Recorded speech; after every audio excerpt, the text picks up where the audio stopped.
exist without Twitch. Period. Period. Like, straight up. Even with he shoved the flute in his, I'm not gonna say anything else about Tim Sweeney, because like the reality is, even with that one YouTube video doing really well right now, there's no way in hell any of that content would be happening if it wasn't for Twitch. So if you don't like Twitch, okay, my opinion of you just dropped by 45%. 70. All right. Let's play some Goretusk, shall we? And to the VOD watchers who are watching this later, thanks for watching.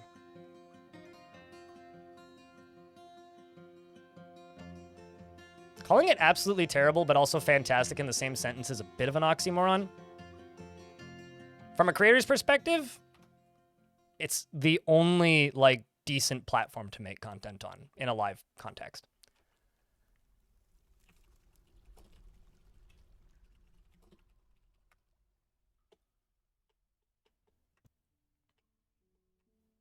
That's it.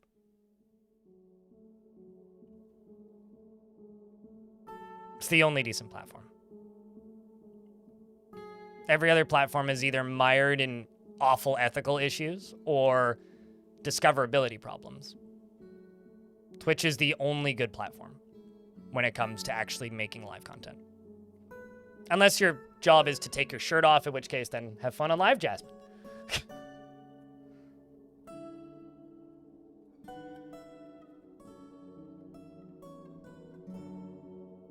I have a fragile alliance with YouTube, and I adore Twitch.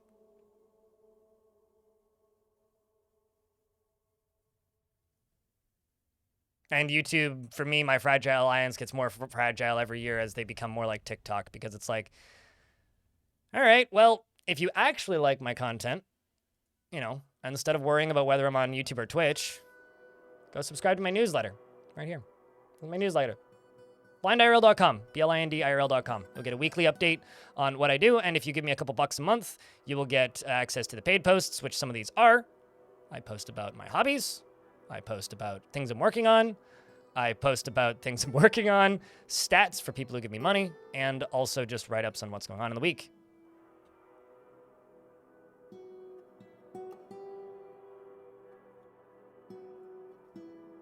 Check it out.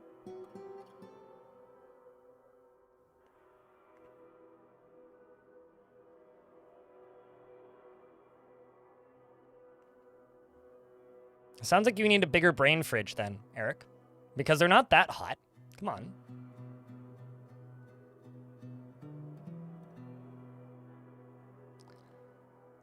Best part of Amazon are the balls. The least self-aware part of Amazon are the Amazon balls. I'm gonna go visit the Amazon balls in a couple weeks. I'm gonna go touch the Amazon balls even. I'm gonna go put my hand on the Amazon balls. Caress the Amazon balls.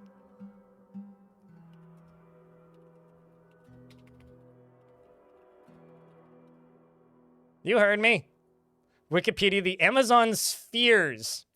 But if you type in Amazon balls, it's still the first thing that comes up on Google. Shoutouts to the Amazon balls.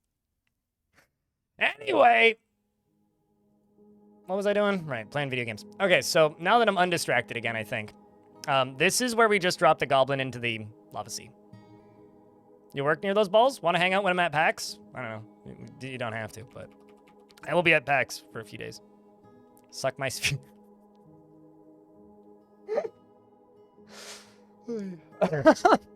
They're funny, okay? They're not actually that bad. They're like, as far as like head offices goes, they're kind of neat. I don't know. I don't actually hate the Amazon balls as much as like I pretend to. They're just very easy to make fun of. This is the front door. I've been trying to make some stuff work with lava and it's not been working. So I've given up. So I'm unbuilding and rebuilding it all. It'll be fine. I've pumped all the lava out and I'm just waiting for it to go away. We're going to deconstruct the whole thing and I'm going to try option B. And hopefully that works better. Because option A, not working. So we'll try option B. And if option B don't work, that's okay. I'll just use them to power these spikes and then build minecart shotgun. Do you think it's possible to drop columns of constructed walls down the volcano to create a spire up to the volcano's top? No, because if you build a constructed wall and you drop a constructed wall, it deconstructs the wall. So they just become bricks. You'd have to use why are we effing? Did my stream go down? Yes. You'd have to use dugout walls, like non-constructed walls, like stuff like this. So like if you were to make like a square like this and then drop this, then yeah, that would work. But constructed walls, no, it wouldn't work. The Vikings have arrived. How you doing, Cormacker and friends? Chat room, can I get a round of beers for the Raiders? And mods, can I get a shout out for Cormacker? Those things. What have you been up to, man? We're playing Dwarfs. Hi, my name's Greg. The internet calls me blind. I stream way too much Dwarf Fortress, and sometimes I play other things, maybe, if I'm lucky. I may allegedly be playing something different tomorrow. See how that goes.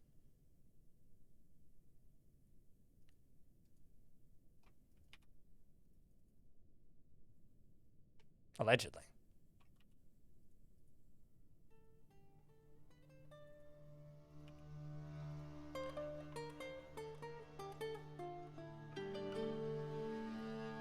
I mean, I'll be at PAX from, well, I get into town Friday afternoon, and I will be leaving Sunday afternoon. I'm not going to be there the whole week, but I will be there a little bit, just because I want to get home early and be able to sleep. Catch up. Oh yeah, they finally released Fallout London, didn't they? I'm glad that you know, genuinely, I am shocked Microsoft didn't buy the Fallout London team. That is the most impressive thing to me about Fallout London, is that Microsoft hasn't bought them. So, does anybody here need a rundown on what this fort is? I see what you did there, Anon 4.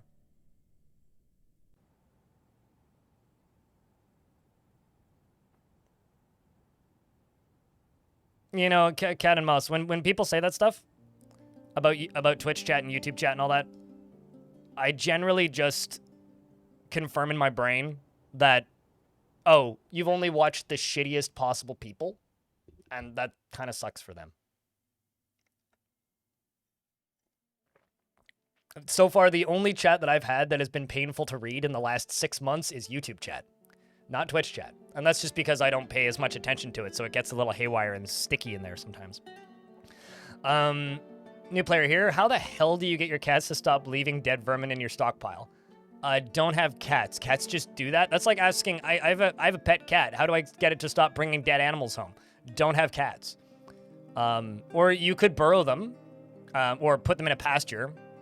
Make a pen pasture zone for most of your fort that isn't your food stockpile, but they will just do that. That's what cats do in Dwarf Fort.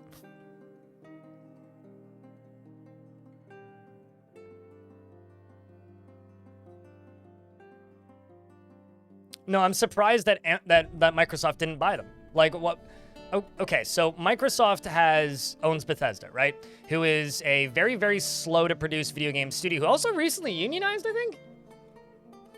I'm pretty sure, like, Bethesda Game Studios just unionized. Anyway, I need to look into that, but TV show about Fallout comes out. Fallout becomes suddenly biggest it's been in 10 years. Since Fallout 4 came out. All of the Fallout games are selling super well. Starfield's doing bleh. And suddenly a brand new Fallout game comes out. Like, why doesn't Microsoft just turn around and be like, here, have $50 million. Give us this thing you've made and we'll pay you for it. And hire you to make another one. I don't know. It's just weird to me that they, like, didn't hire them. Or didn't try to hire them. Or there wasn't even any talk about them trying to hire them. Because, like, if I was running Xbox, which I wouldn't ever be, because one, I'm not qualified to. Not like anybody who runs those things are qualified in the first place. But I would never run Xbox. But if I did, I would be pursuing the hell out of that. I've been to every PAX, with the exception of the first one post-pandemic, since 2015. I'm good. I don't have any questions about PAX. But if you want to meet up at PAX, let me know.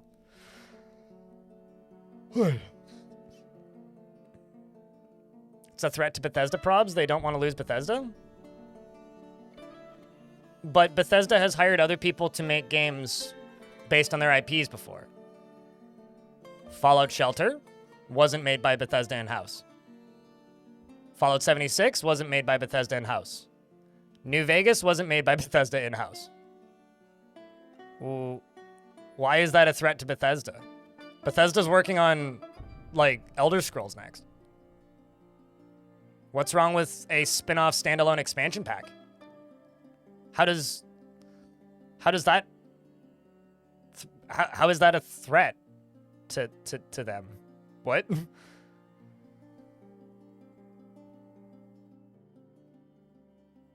So I sorry, brain doesn't compute. I mean, the reality is they probably did, and they were probably like, we're a modders team, and we're going to stay independent forever, which is what modders should do. But I'm just surprised that there wasn't, like, any rumors about that or anything. Anyway, especially, like, during the period of time where, like, oh, no, this version of the game came out, and now suddenly, like, Fallout London is delayed. Anyway, I'm not a Bethesda nor Fallout fan, so.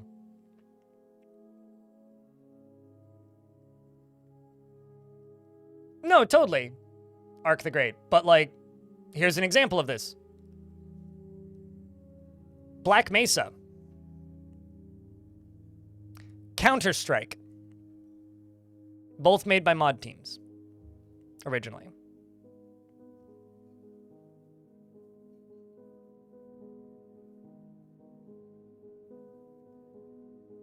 Dota. True. Dota, all caps. Dota Auto Chess as well. Daisy. Yeah, exactly. There's plenty of examples of games that were originally mods that were taken in-house. So, or like, more recently, Grand Theft Auto Online's custom server infrastructure, the NoPixel guys, I think?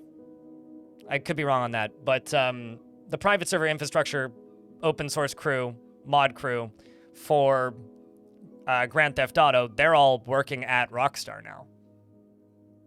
Maybe not all of them, but a lot of them are.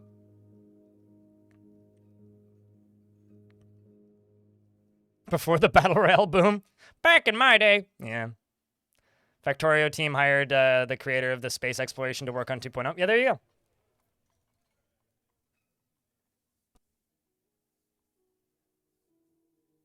Man, I wish I liked Skyrim. Seeing people talk about Skyrim like it's a game as in a nostalgic sense in a way that they love makes me really wish that I enjoyed that game, because I just couldn't. Devilish Potato, Alien Slayer, Amethyst, and Hare, one of the named characters in the group.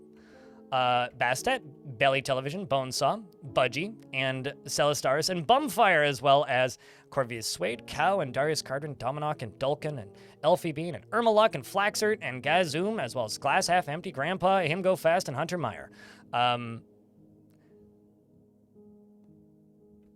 can't remember this dwarf's name.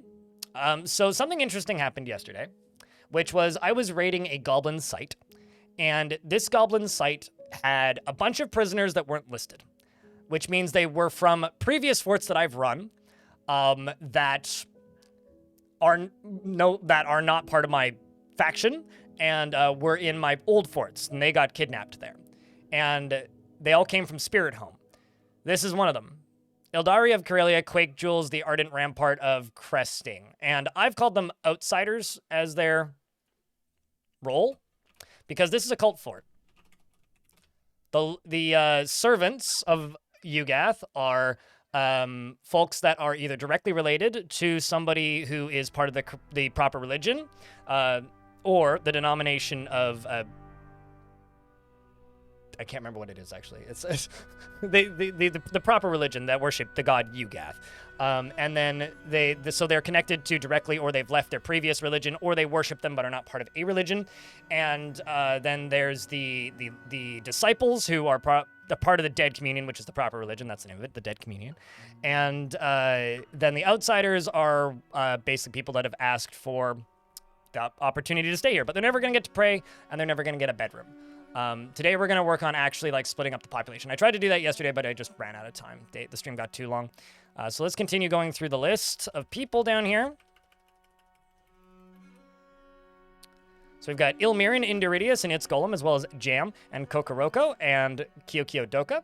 And we also have Lanix, who also came from those prisoners. They were there for like 15 years, by the way. Mass Morass, as well as Minern and Moose Moose and Narc and Napalm and Nikola Tesla, who also came from that location. No Banner Flags and Percussagant II, Ranger Rick, who's very pissed, and Salvador, Sam Texagon, Shinobi, who also came from the prisoners. There's basically like two whole squads that were there from one of my previous forts. Shy Phantasmita, as well as Sideburns and Stinthad, the Elephant Tender. This is the founder and current Baroness of the fortress, who also is a religious leader in this fortress. And then we have Stone Grip, and we have UDK 450 and UGDPY and other UGDPY, who's currently in prison, and yeah. And down here we have YouTube, who's named after YouTube by YouTube, who's the most angry dwarf in the fort by their request. Yoshi, Wizard Birdman, and Van Ori, as well as Vaka Studio and V and Ulfsire, who's also an outsider.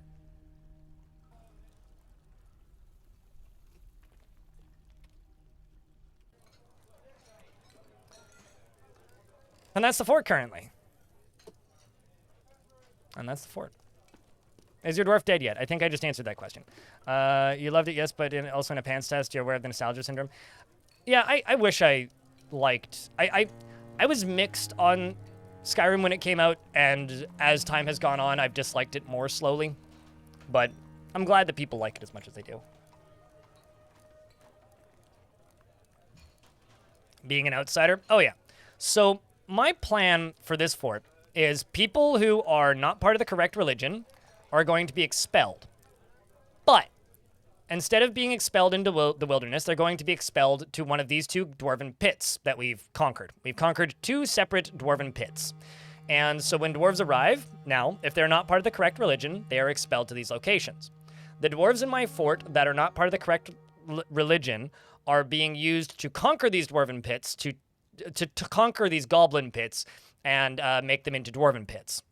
So whenever I get one down with my military to the point where there is very few of them left, I will make a squad of non-believers and send them off to go and fully take over the locations. That is what we are using them for at this current moment.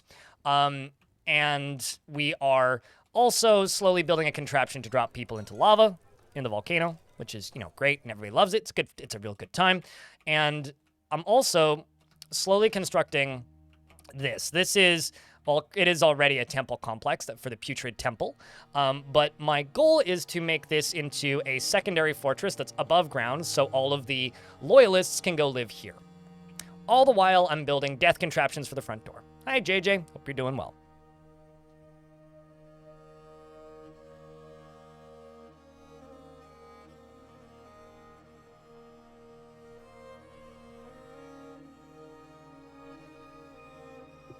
Have I played other TS games? I played Morrowind back in the day, and I played a little bit of Daggerfall back in the day, but a friend owned it and I bounced off of it pretty hard.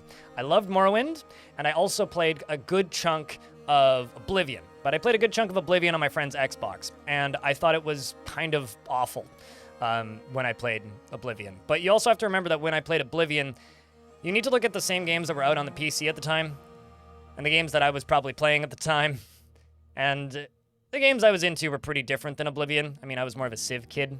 I liked city builders and stuff, but I genuinely thought that Oblivion was just not fun. It didn't impress me the way that I think it impressed a lot of people, and it just made me wish it was more like Morrowind. And then Skyrim came out, and I really liked it initially. I loved the atmosphere of Skyrim. I loved the world, like just the look of the world in Skyrim. I liked the modability of Skyrim, but the more I played of it, the more I was like,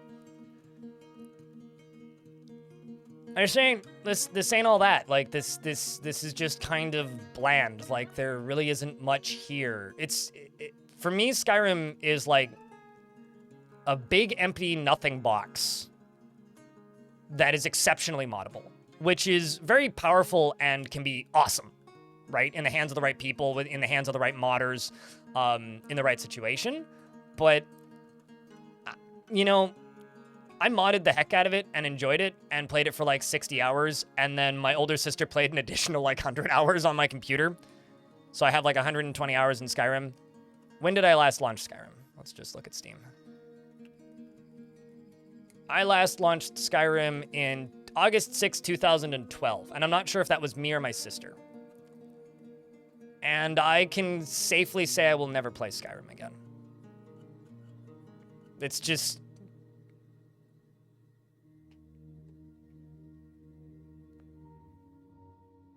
I mean, so does Skyrim. Skyrim has some pretty cool looking, like, world building elements. Another thing that happened yesterday is the elephant screw up. And we have 2 baby elephants now. I don't know if I'll ever truly make an elephant army, but the elephant breeding program has begun. Absolutely not, Cormacker. Absolutely not. No, thank you. Here's the thing. If you dislike something, right, and it gets to a point where you viscerally dislike something, and you get to a point with that thing where you go, I never want to see this again, which is where I was at when I stopped playing Skyrim in 2012. You're never going to convince that person otherwise.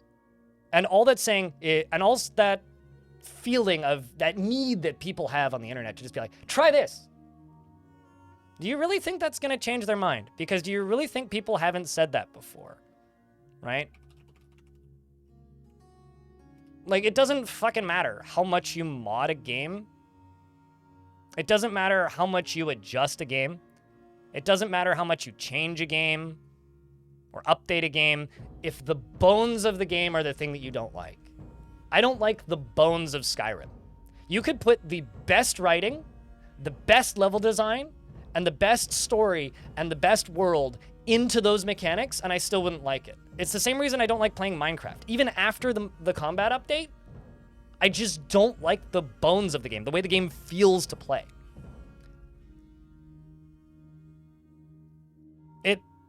It sucks, is my problem with Skyrim, is playing Skyrim. And I'll forgive Morrowind for that, because of when Morrowind came out. But I can't forgive Skyrim for that.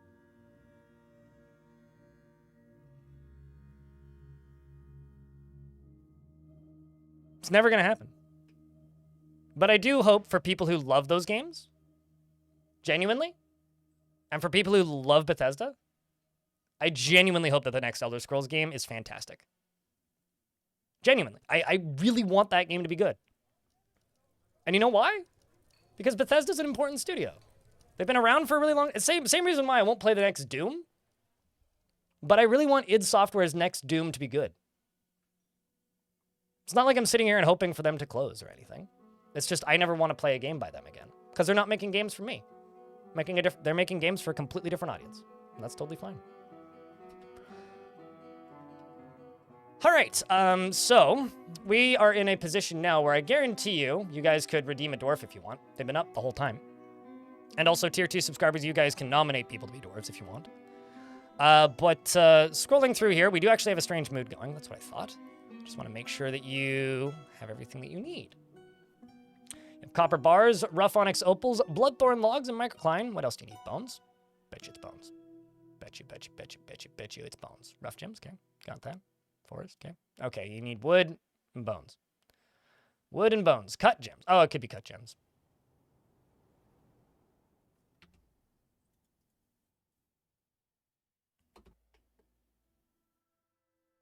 JJ, your dwarf did in fact die.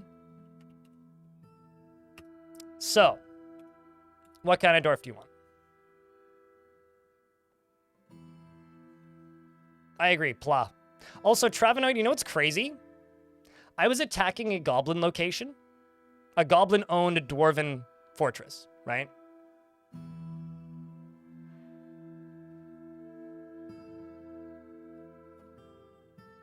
Well, number one, they can't use it, deep sea fishing, and because they're not a tier 2. And number 2, I'm going to veto that because I don't want to be named after a dwarf. So I would veto that. Sorry to be no fun. But beard any profession. Okay. When I was attacking that location, what's crazy is a dwarf showed up that was named on the wrong side, so the side against my dwarves, was killed. Named Travenoid 2. Meaning you moved at some point to that fortress. And that fortress was taken over by goblins, and at some point, it's a really good book, IHQMD. It's a really good book.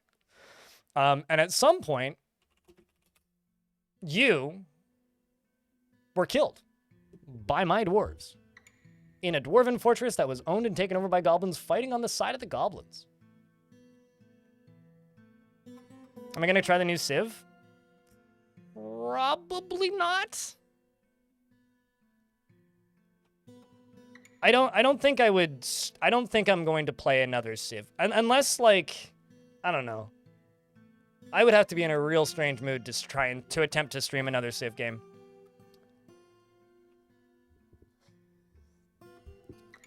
He has a relentless drive and is completely consumed by ambition, is sometimes cruel and is prone to strong feelings of jealousy, is sloppy with his living space and has little time for forgiveness and will generally seek retribution.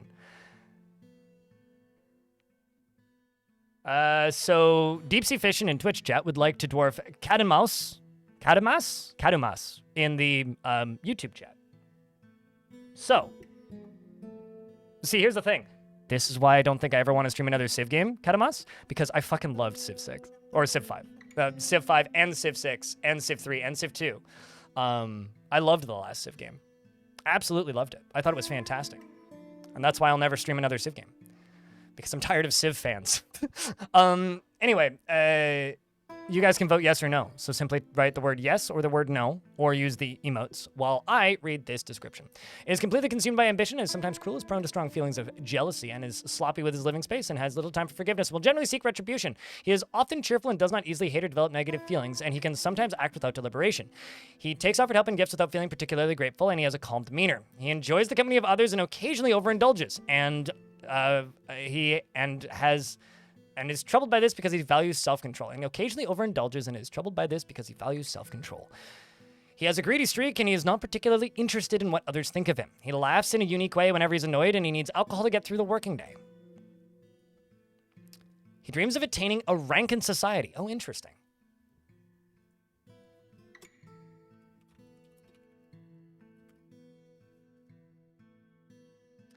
And finds the quest for knowledge to be of the very highest value. Sees guile and cunning as indirect and somewhat worthless, and values self-control.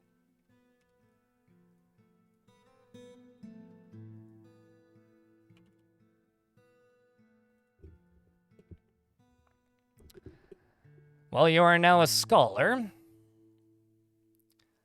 And he likes cat's eye and pecan wood and salmon tooth and the color sky blue, maces and cabinets and rings and dark creatures for their macabre ways, ginkgo trees for their seeds and the words of the true reason, and when possible prefers to consume capybara, bat ray, and sand pear cider, and absolutely hates purring maggots. And is a big fan of the religion, the proper one, Yugath, the larval, and is a member of the Dead Communion, thus a disciple. Welcome to the fort. What's with the ice blocks there? If I deconstruct them, they will cause an infinite melt and unmelt loop, so they just live there. That's what's with the ice blocks there. This map's really cold, and there's lava underneath it. I needed to make an area to grow food, and we did. And in order to do that, I needed ice, and there's some weirdness with ice melting, so. Is your dwarf still alive? Yep, Yoshi's still alive. Yoshi, right there. Basically what it is, and the reason I probably will never stream a Civ game again, is I fucking love Civ. I played Civ 2, fucking loved it. Never played the first one, but I started with Civ 2. I played Civ 3, I skipped 4. I played Civ 5, loved it. And I played Civ 6, and I loved it. And when Civ 6 came out, I streamed it for 3 weeks straight. And I will never forget this.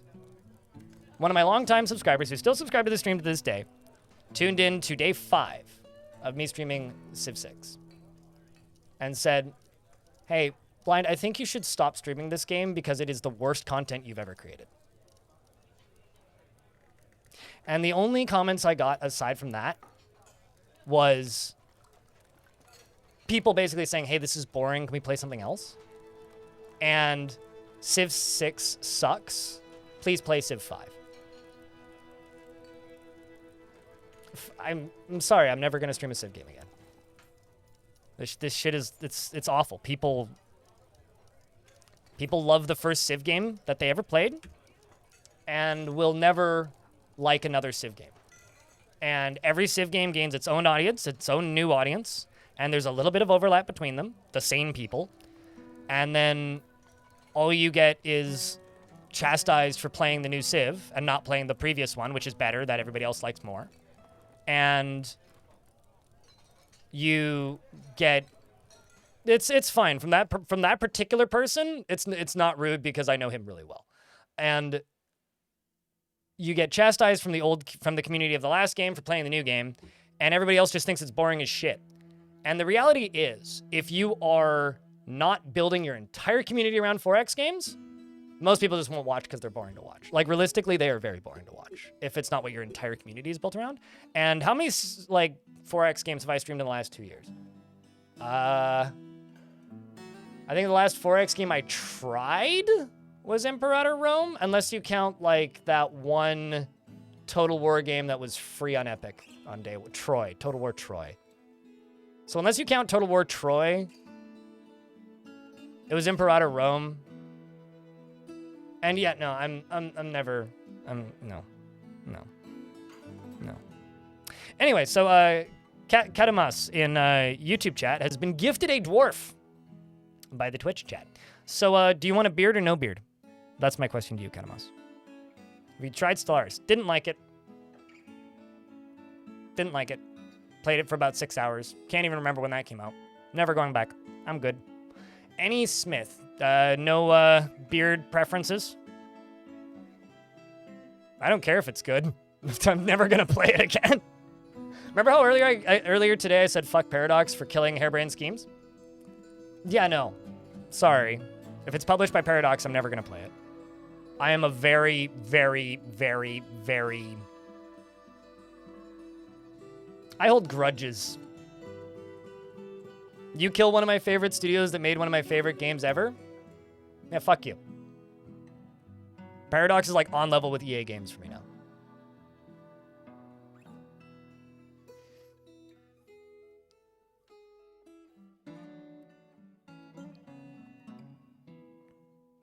Oh, that's totally fair. I know you're not suggesting I play it, but I'm just responding in the way that I would respond to anybody talking about Stellaris. And you had to relearn the game? Oh, you mean they released a sequel but charged you for it in DLC? So they want a dwarf with a beard who's a smith. Let's do this.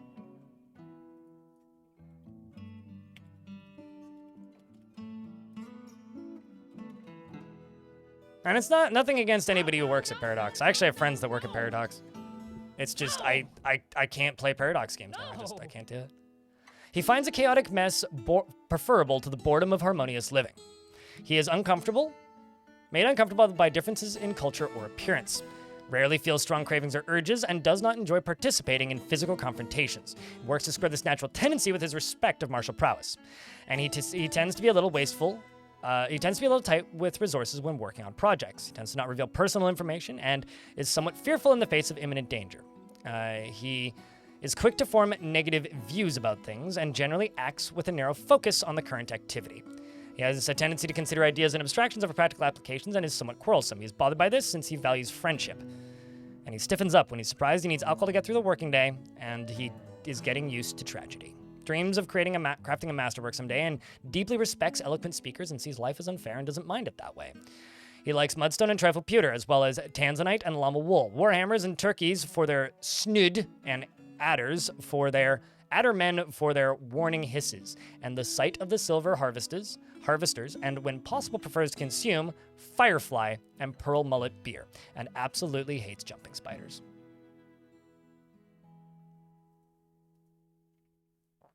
His somewhat splayed out ears are fused-lobed, and his long eyebrows are extremely low. His protruding large irised jade eyes are round, and his teeth are crowded. He is friends with Ast, another disciple, member of the Dead Communion, former member of the Craftsdwarves Guild, and a current member of the Weaponsmiths and Metalsmiths Guilds. He doesn't feel anything when sleeping without a proper room, and he feels fondness when talking with an acquaintance. Welcome to the fort. Anyway, what were we talking about? Today's been like rant after rant after rant after rant after rant after rant.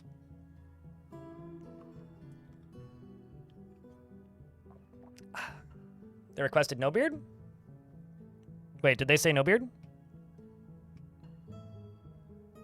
Oh, I see. You said no bread pref. Well, how about this? Where did that dwarf go? Do you want me to correct that? They say it's all good regardless?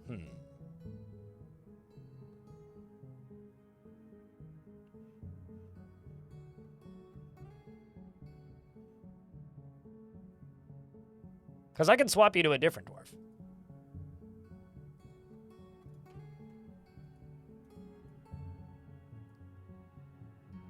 Because I misread that. No correction needed? Okay, well, we'll roll with that. Okay, so I'm working on this nonsense over here, which I can probably unforbid here and just start deconstructing because the whole thing's getting deconstructed pretty much. But what's going to end up happening here is I'm going to turn this into a minecart power switch for all of these spikes. And I'm going to try and also use it to spray lava, which was the original plan for it. But if I can't do that, is what it is. That's kind of what I'm accepting at this point. If I can't use it for its original intended purpose, it's okay. Neighbor's Chihuahua's going haywire again. I don't know how much it takes to wire up hay, but yeah, truth be told, I do love 4X games, but I think I'm just really bad at explaining them.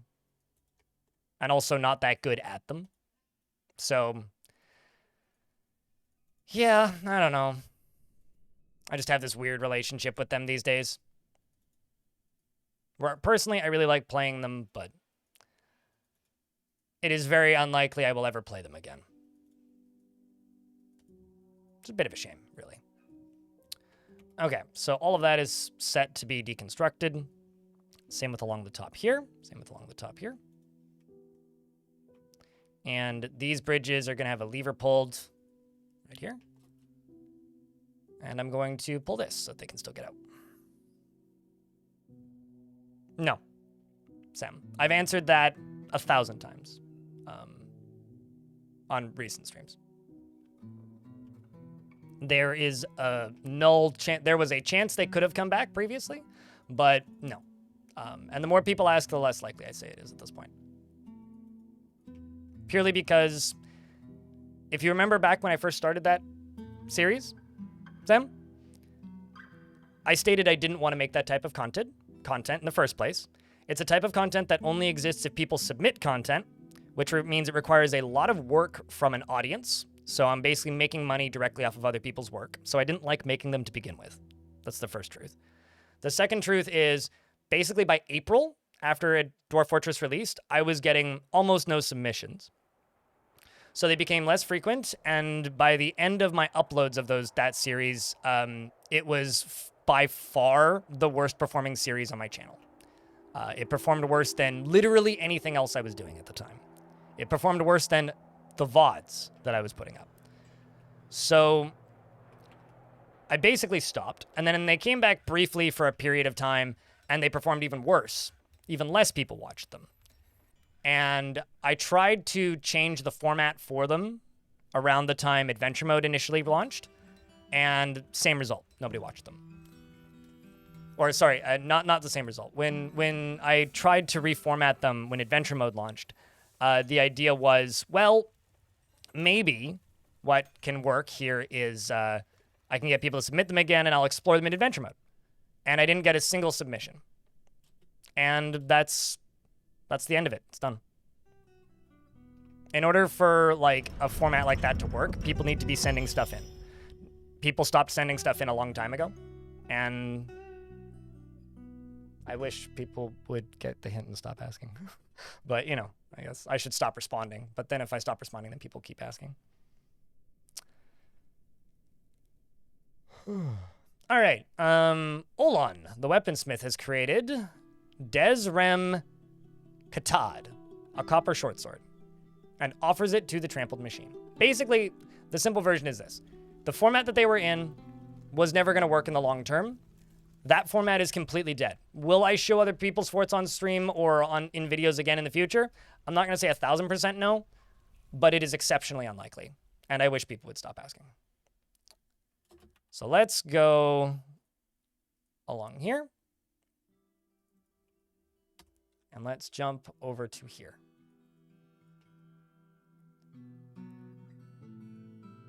That being said, your forts were some of the most viewed ones, so you got the most out of it. Considering, like, Sam, your forts are literally on the front page of Steam because of that whole thing. So there is that. This is a copper short sword. All craft store ship is of the highest quality. It is studded with copper and encircled with bands of single-cut onyx opals and bloodthorn and fungi wood and spore tree. This object menaces with spikes of microcline, and on the item is an image of Treaty Fortresses, the large black metal left mitten, in onyx opal. Copper short sword artifact. Think dwarves would like frosted flakes? I couldn't even tell you what frosted flakes taste like. So, I doubt it. Maybe? I don't know. What do frosted flakes taste like? It's like really sugary cornflakes, right?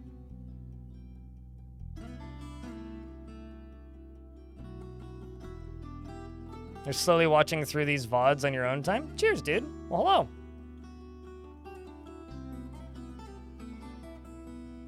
Sugar and corn? They're more than good? Good in the same way like a candy bar is good. Maybe not good in a food sense. Okay, here comes Dwarf 2. Plug this in. It's one of my disciples. Fitting. I mean, I think you mean, they're great. If you're saying it in any other tone of voice, then I don't know if I can trust you.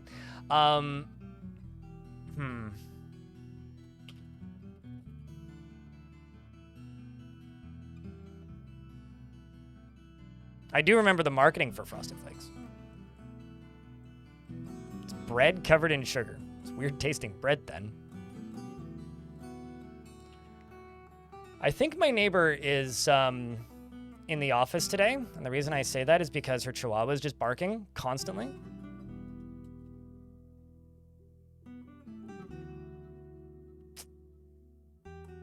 Oh, the commercial came into your head too? Okay, cool. I'm glad we were in the same on the same page with that. Everybody loves the yappy chihuahua. Oh, because there's these here still. Okay, let's get rid of these. Where's the lever for it? Let's get rid of that. And that.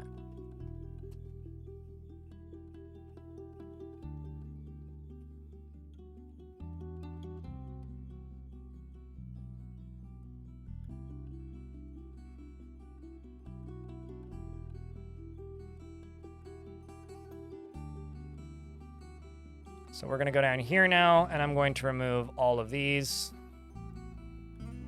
Might as well just reclaim all of these materials. Except I'm going to leave this here so they can still get out. All these dwarves are just installing all this stuff. Also, we're in an ad, so I will pause. Frosted Flak Roast is craft store ship is of the highest quality. Yep. So did archery a couple days ago after hiatus due to health issues. Yep. And I did a shot you never expected to do with your 27-pound bow. And the result will shock you. What was the shot? Yeah, I don't know. I've never been a big fan of sugary cereals. When I was growing up, we were permitted to put Fruit Loops on ice cream. So for me, it's like Frosted Flakes, all that stuff. Those aren't food. Those are dessert. It's like having a cookie, you know. Also, YouTube. We got 31 likes on the YouTube stream and 55 people watching. Can we get that up to like twice the likes, please? 60 meters shot, 5 out of 6 arrows on target. Cool. I've never really done archery, because I'm right-handed. Well, I did archery twice. I'm right-handed and my right eye doesn't work. Basically meaning if I'm aiming with my good eye, I'm using my bad hand, and if I'm aiming with my good hand, I'm using my bad eye. So I can't see what I'm shooting at, which meant the learning curve was significantly higher for me than the average person. So I just kind of gave up when it comes to the whole thing. If it wasn't like 30 degrees today, I would close my door because this chihuahua was driving me insane.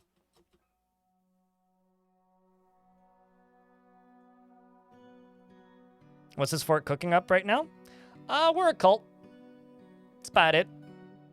Lots of invading enemy locations, making weapon artifacts, and repeatedly arresting this one dwarf who I saved as a refugee, who I may end up expelling to one of my other sites once I capture more.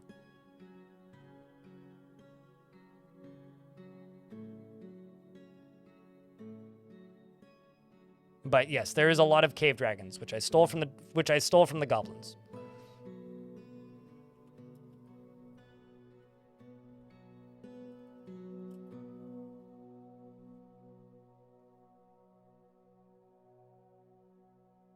Oh, I'm totally sure there are now. I mean, the archery I did was very much a...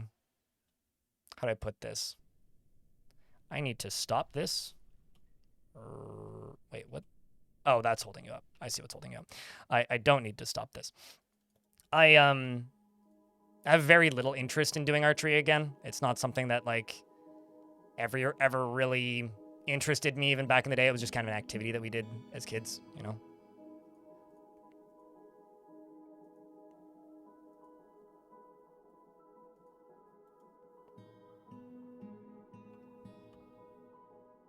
Stick with the string type archery? No, proper longbows. Like, we did real archery. It's not like we were doing, like, nonsense kids archery. But, yeah, I don't know.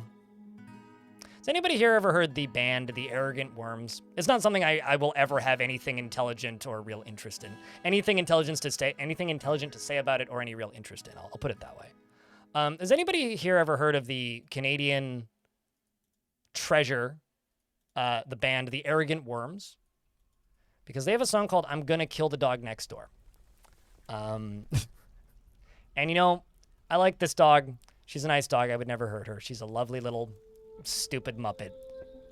But I'm humming that song in my head right now.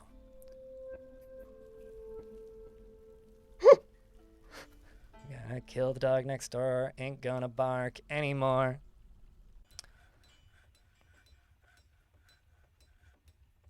I'm gonna kill that dog.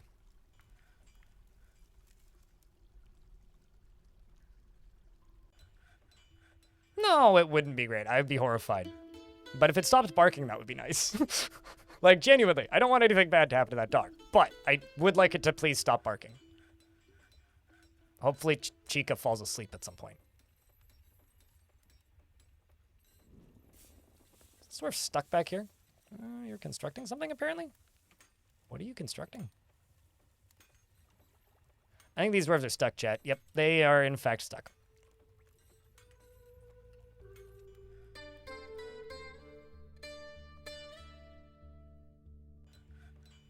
These dwarves are just jumping over this. Why? Don't need to do that.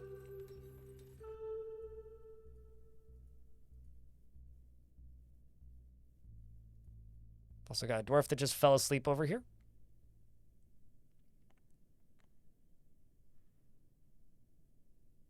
You grew up loving the Arrogant Worms? Hell yeah!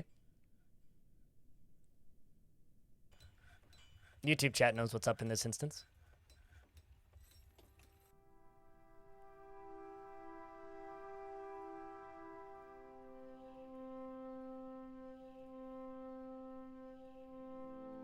That and If I Were Prime Minister are two of my favorite pieces of work of all time.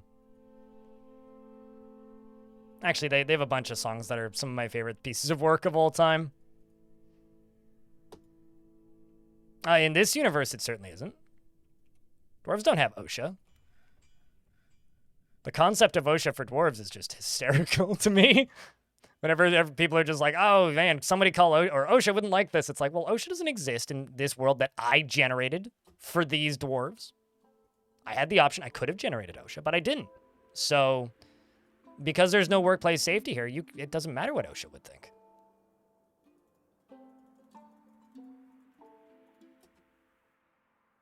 How's the mechanism going? Terrible, and I've given up. So, yeah. Just flat. Terrible, and I've given up, so I'm repurposing it.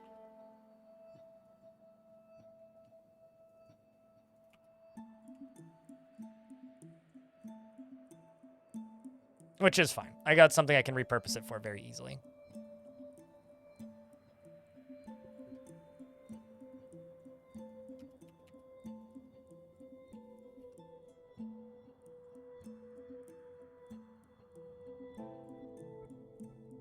The OSHA generation really speeds up the frames of the game. Yes.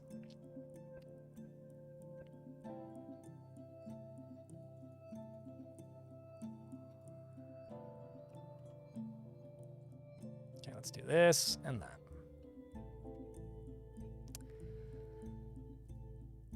And we're going to dig out this by one more. And I'm also just going to get rid of this door because I don't actually need it. I'm going to fill this in. My question is, do I want to do something down here too? So I could very easily do something down here as well.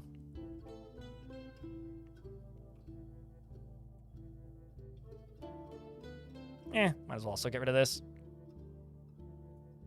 Basically, I'm going to fill in the edges with nice blocks. Just give it a nice little wall. Maybe a bit of a nicer shape to it too. Double up some of these walls. Can do this.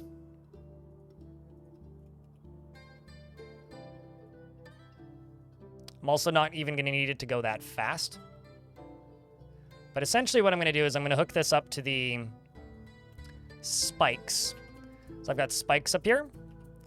And these are going to be, this is going to go in circles basically and be hooked up to a pressure plate. And then that pressure plate is going to be hooked up to the spikes. I'm also going to put some lava into here. And if it sprays lava up, that is just a benefit. If it doesn't, well, it doesn't. If I can make it do the thing I want it to do, then that's great. If I can't, that's fine too.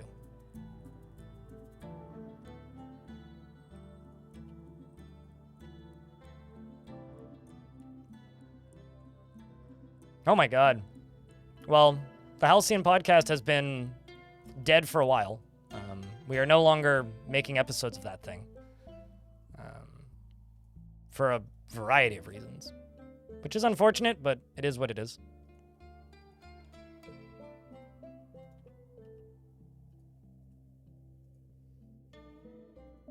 Sorry if that's the first you're hearing of this.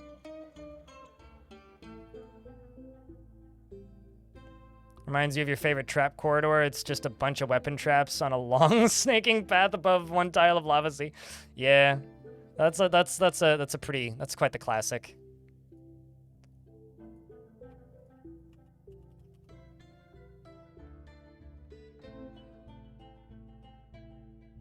How did I get rid of those designations so fast? Deconstruct button, click drag.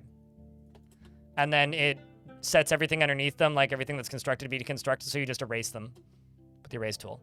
So if you want designations gone, deconstruct tool, boom.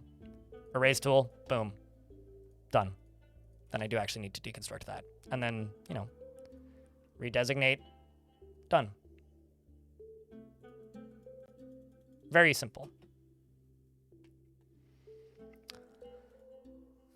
It's like in the olden days when you just hit Q, X, X, X, X, X, X, X, X, X, X, X, and it would just remove everything.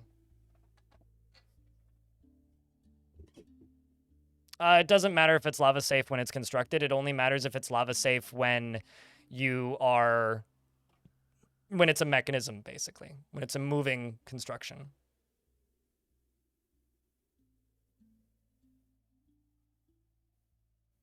But yeah, the Halcyon podcast shut down a while ago. Everybody aside from me decided unanimously they didn't want to do it anymore.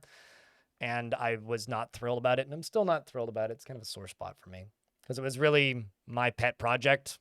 But It's a shame. So these days I just, you know, kind of doing my own thing. Still quietly part of the team, though. Not really doing much for the team anymore. Because it's like, you know, if you spend a very long period of time thinking that everybody wants to do something, but they don't actually want to do something, and then you just kind of get this wall of, we don't actually want to do this thing from everybody unanimously all at once after you've been putting a lot of work into it. It's like, well, why did I do the thing in the first place? Like, if nobody wanted to do it, then that sucks. So, kind of blows, but not much I can do about it. You've been doing it manually one at a time. Oof.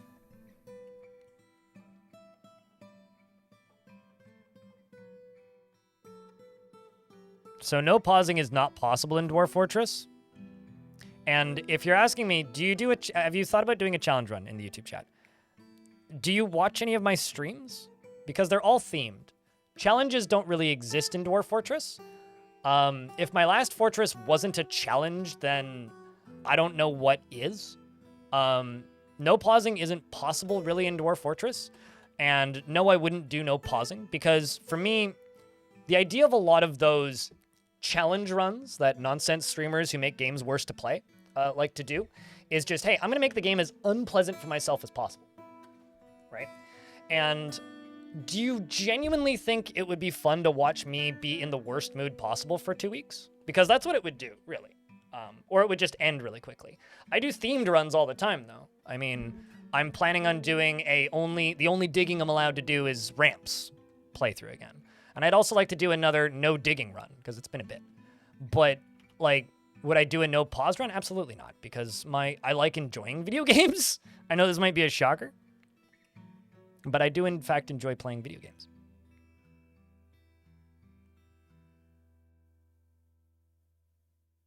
So I wouldn't do a thing that would intentionally make the game less fun to play. Now you're just making jokes, Malikan. But yeah, I will never fully understand. Yeah, you build everything above ground from wood. Usually you find like a big canyon or something with a lot of trees. But yeah, I will never fully understand people's obsession with no pause runs. I think it's RimWorld that does that. But half of the menus in this game pause the game. So it's like, you're literally just asking me to make the game way harder to follow, which, no, thanks.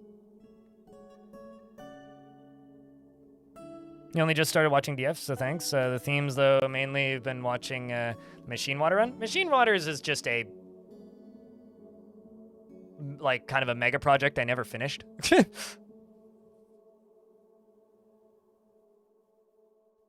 Yeah, I don't know. I like talking to chat and no pause and make, like, this is a themed run, right? We are focusing on one religion. I'm expelling all dwarves that are not part of the right religion, and dwarves that are not part of the right religion don't get bedrooms. And I'm slowly amping up the ante of how strict I am about the right/wrong religions. So this is a themed run. And that is what that's what people want, right? So if you want themed runs, this is a themed run. Challenge runs are just for SEO. That's all that they do. They benefit SEO. That's it. Because people think, challenge, I'll click on that. Are they actually challenge runs most of the time? They're just slightly restricted themed runs. That's all they really are.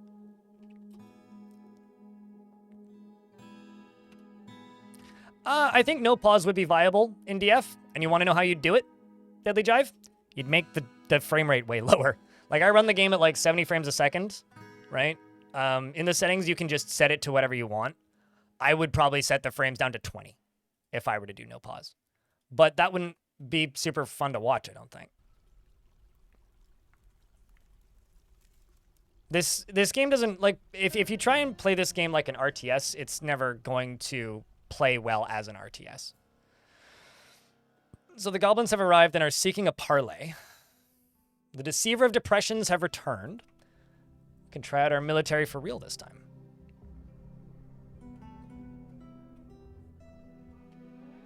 See what they've brought.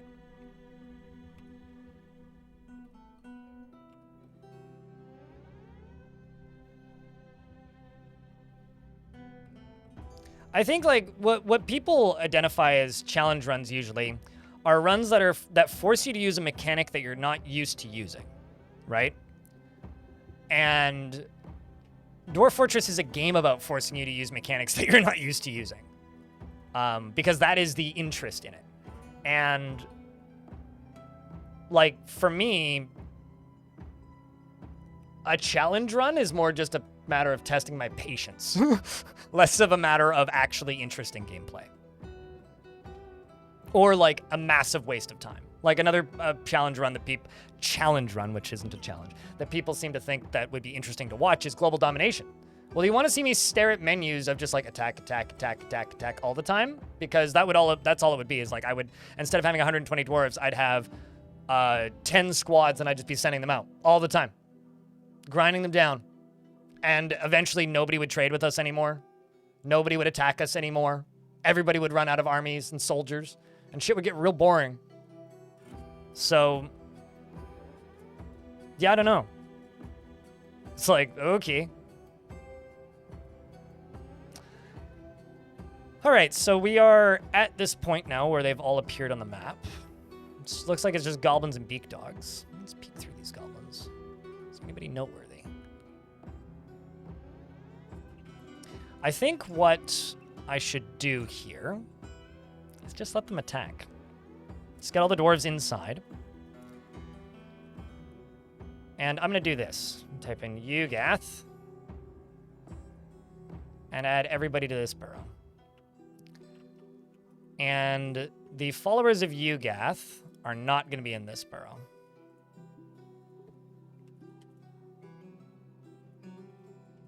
So I've got one burrow with 86 dwarves and one with 40.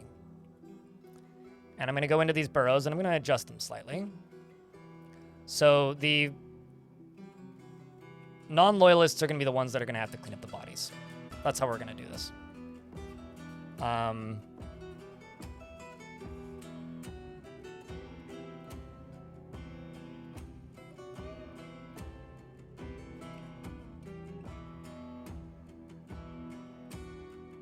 So let's just adjust this slightly.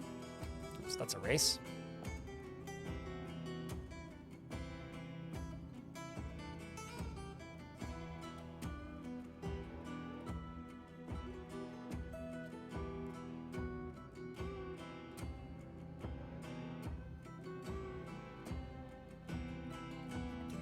Anything cool happened in the past few days? A bunch of fire imps got into the fort and torched my kitchens. That was exciting. We've managed to capture back a bunch of old dwarves from a previous fort that were imprisoned in a goblin fortress, which was quite exciting. What else did we do? There's been a few things. It's been fun. It's been fun. I'll put it that way.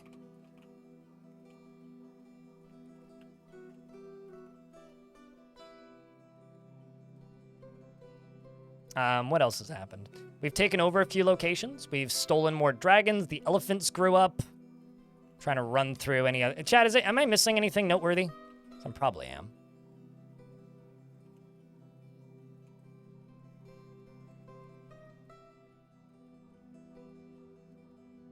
Then this area down here can have this. Probably most of this, actually. Most of this. They can work on clothing cleanup. But this is actually the beginning of me properly separating the cults and the non-believers. The beginnings. That's the goal for today. So let's line up the soldiers. They'll go right here. And let's line up the Marks dwarves. They'll go right here. You know that used to be a vanilla feature? I do have DF hack running. I just, It is a nice feature, but I find it actually fills in some areas that I don't want filled. But I want that back as a vanilla feature once again. Maybe one day we'll get that. Gazoom has bestowed the name Tangthed Tool upon an iron shield. What are you constructing? Oh, I see. They're heading down here. I should wall off this side and make it possible for you to enter from here.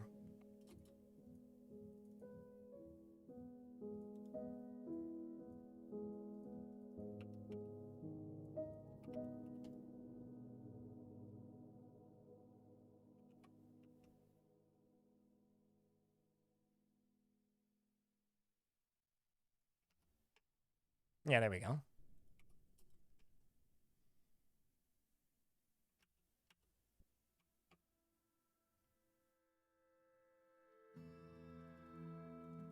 And do you get more crimes? Nope. Is there a way to encourage dwarves with romances? Literally, dwarves need extensive leisure time, and like you do say that the wiki says the answer is leisure time. In fortress mode, especially in lower population fortresses, you're going to end up with a very common problem, which is dwarves overwork themselves. And just like in real life, if dwarves overwork themselves, they will eventually go nuts because dwarves need to be able to have free time and spend time with friends and family and have time to meet new potential loved ones. But because, okay, this dwarf needs to be assigned to one of my military dwarves. But because I need, let's just go this dwarf right here. But because there's so little population in the fortress, it's pretty likely that most of the time they will end up with not enough free time because they are basically being forced to work or do tasks or your queued up tasks. So it's best to either, one, schedule in leisure time. So set smaller number of items to be done or jobs to be done at a time and then give them like yearly jobs or seasonal jobs so that they have like a month per season to take a break. Or alternatively, go into this screen and just pause literally every single pausable job, which is a lot of little clicks, but do that. And then when you go through and pause every single pausable job, what will happen is they will then just go take care of their needs, right? So give them a festival or make a burrow that locks them in the tavern and their bedrooms and the kitchen so they can get food. And then just like, don't let them brew drinks, pause brewing drinks, pause making meals until you start to run out of drinks or whatever. And give them like a festival, forced leisure time. It is generally the best way to deal with dwarves. Do I use military spa squads? Not really, not anymore. I used to, years ago. Generally what I do is I just go pause all jobs. I mean, I used to do the military spa thing, but at this point, I sometimes what I'll do is I'll put them all into wrestler squads. Like sometimes you'll have factions where literally every single dwarf has like the what's it called? Martial training need. And if they have the martial training need, then sometimes what I'll do is I will just tell them all to go train until they get 1 point of military training just to clear that need. But that's the only way I'll use military for that. I think spa squads were a lot more effective in version 47, but in this version, it's so much easier to just go into this screen and just pause everything. Probably was in version 47 too, because that's usually the actual issue. So it's for me, I just pause everything. Yeah, but unless they have the martial training need, I don't just assign everybody to a squad. I don't really do that. Okay, let's let the military come in.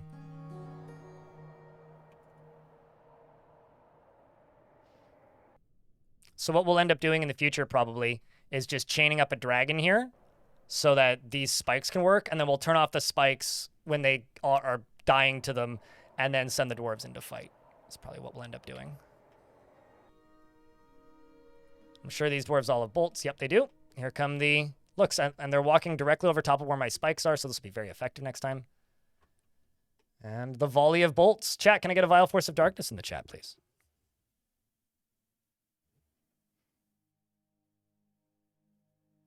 How hard is this game for newer players to learn? Chat, both chats. TLDR on how hard is this game for new players to learn. It's very obtuse, but it's not a difficult game. The game itself is actually very easy. RimWorld is a very hard game intentionally. Dwarf Fortress is a sandbox, and it's obtuse. Once you learn the... Ooh, got a beak dog. Once you learn the basics, it's a lot easier going forward. Like, the hardest part about Dwarf Fortress is realizing how many things are listed as tools in the stock screen. That beak dog is just getting puckered full of bolts. It's turning into a pincushion.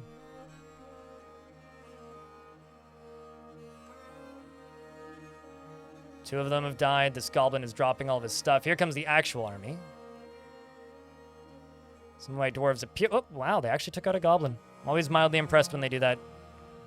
Another dwarf is dropping his weapon. And here come my dwarves running into the fighting. So we've got Bumfire in the lead, who doesn't even have any armor on.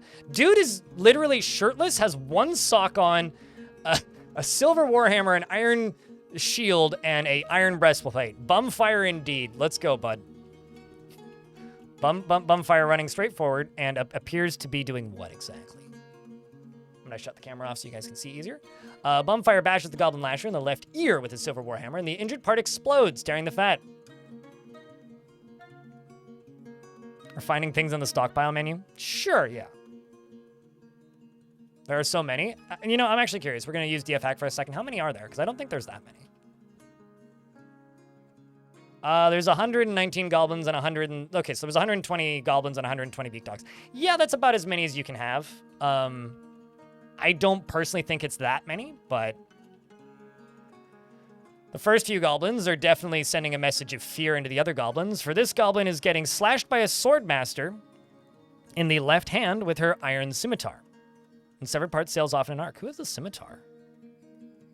Do you? Oh no, I didn't even know I had a scimitar wielder. I guess we do. That's actually pretty badass, especially with that hat and the robe and the cloak she's got on.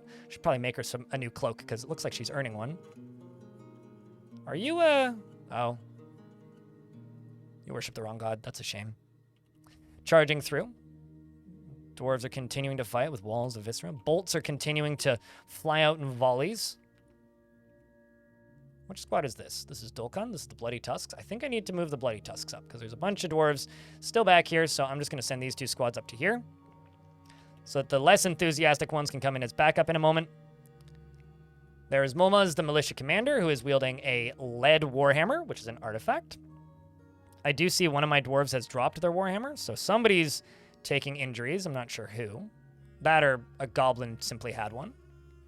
But the militia commander running directly towards the enemy lines is fighting with that beak dog. It says, can it all end so quickly? Begone fear. Bashing the beak dog in the second toe with his with his lead warhammer, and the injured part was crushed. Punches the beak dog in the lower body with his right hand, bruising the stomach. Odom here, who's in a martial trance, is currently kicking the goblin lasher in the right arm with his right foot, bruising the skin through the copper right gauntlet. Where are them dragons? That's a good question. I mean, most of the dwarves don't actually have dragons assigned, but at least two of them do. There's one up here. I mean, okay. What I could do is this. Let's go to this dwarf, who's the militia commander of this squad. Let's go work animals and say, hey, please grab some of them dragons. Like, bring them in. Let's work with this. Because I unassigned them when fighting outside of my map. That is quite the wall of dudes. I'm in an ad break. I wish it gave me a notice. Otherwise, I would have skipped it if I could have. So we're going to wait. But for the dragons, they move quite quickly. I also have a bunch of stray ones, which I need to train. Like a lot of stray ones.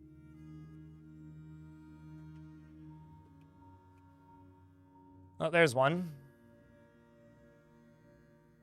Seems to be heading up in the correct direction. We've also got just some random visitor dwarf back here. These dwarves are all just kind of standing back here, terrified while in conflict. Just a little bit odd. Dwarves up here, how are they doing for bolts? You're out of bolts. They should go get new bolts pretty soon.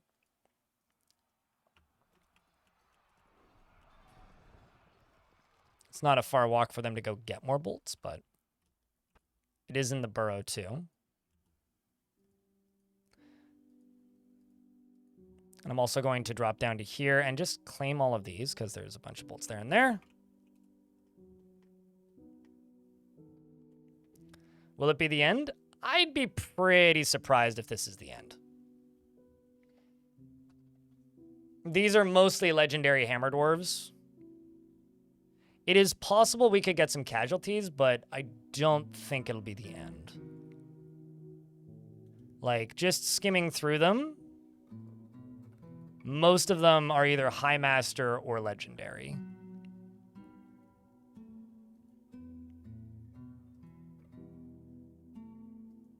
Most of them want to pray. I think I should let them pray after this. Right, we're through the ads now, so let's get back into it.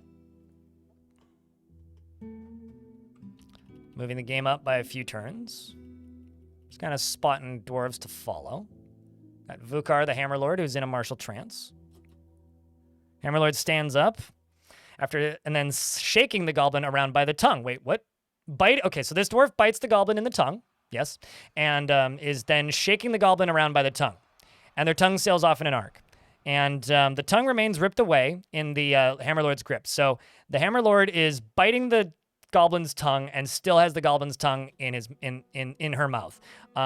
She then charges at a beak dog charges at the Hammerlord and collides with the Hammerlord, and the beak dog bounces off the Hammerlord and is knocked backwards. The Goblin Hammerman strikes the Hammerlord, but the shot was parried by a Warhammer. The Hammerlord then bashes the Goblin Hammerman with her silver Warhammer, bruising the skin through the iron boot. The force bends the left ankle, tearing apart the muscle, and bruising the bone and tearing apart the muscle. And then another beak dog charges at the Hammerlord and collides with the Hammerlord and bounces off of the Hammerlord. I love how many of them are just bouncing off. Then they miss a whole bunch. The Hammerlord then bashes the goblin with her in the right lower leg with her silver warhammer, chipping the bone through the copper chain leggings. And I'm seeing spears on the ground, but I'm pretty sure those are not mine. My dwarves are thirsty, but that's not the biggest deal. The concern's going to arise if they start getting either injured or tired. Bumfire's still okay. How's your kills doing?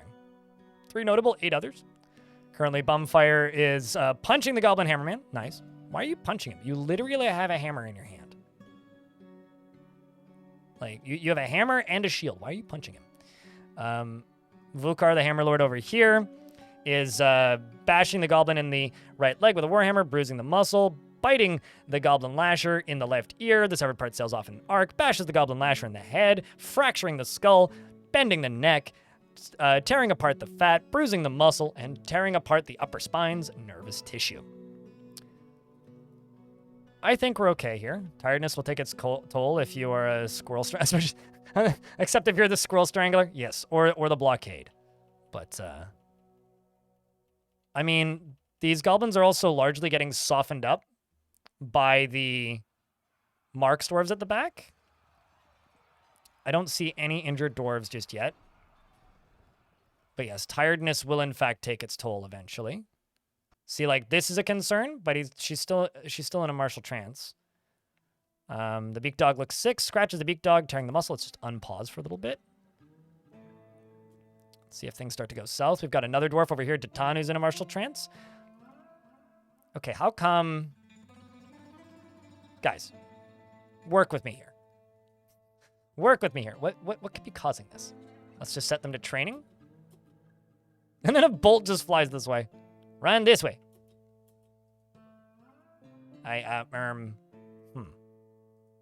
What if I turn this off?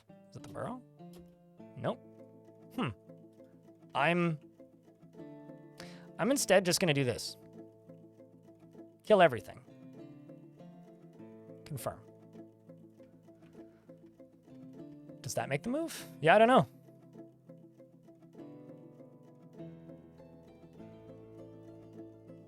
Okay, so here's the thing. Don't use DF hack to rebalance the game spawning 700 dwellers. And also, that's not what agitation is. Don't use DF hack to do that. Just go to your settings, go to difficulty, go to custom settings, scroll down to... Well, there's wilderness irritation. You can do that. It resets this counter. Basically, it stops agitated wildlife from showing up, not the cavern critters. I can never find it when I look for it initially, but it's these guys. Cavern dweller scale. Turn these numbers down. If you want less cavern dwellers, turn these numbers down. These ones. Cavern dweller scale and cavern dweller maximum. Turn those numbers down. Turn those numbers down. Don't use DF hack for that. It's silly.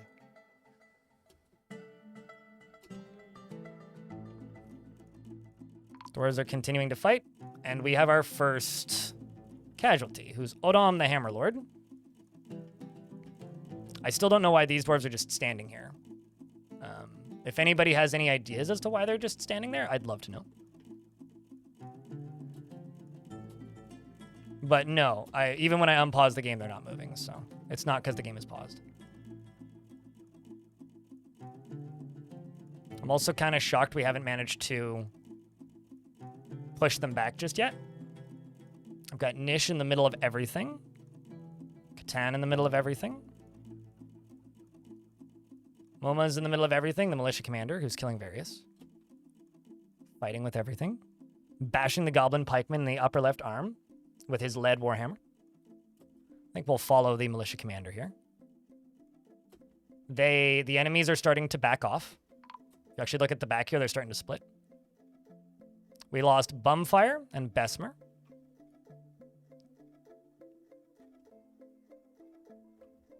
What did Bumfire have to say before he died? That legend.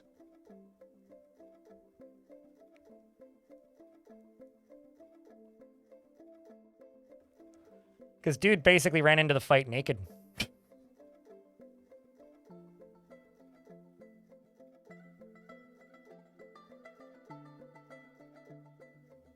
I literally use DF hack all the time. This is it's like the most controversial thing ever for some people, which I think is bizarre. Anyway, I missed it. Where is it? Combat. No.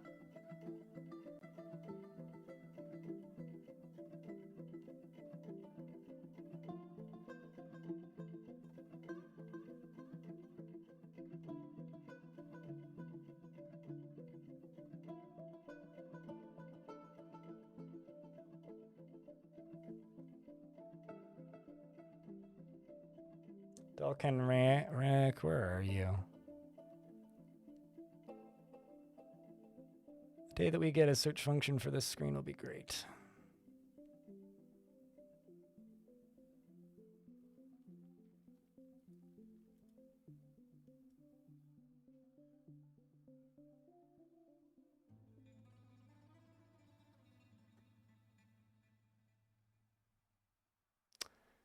Bloody shame. Where the heck are you? I want to read what that dwarf said before he died. I'll try up here again. There you are. I scrolled past you. He died because the goblin maceman of the servant of Ugath struck him in the head with a silver flail, which split his head into gore. After he was knocked over and just smacked a million times, it looks like. Did he have any last words? JJ wants you to post beers, chat.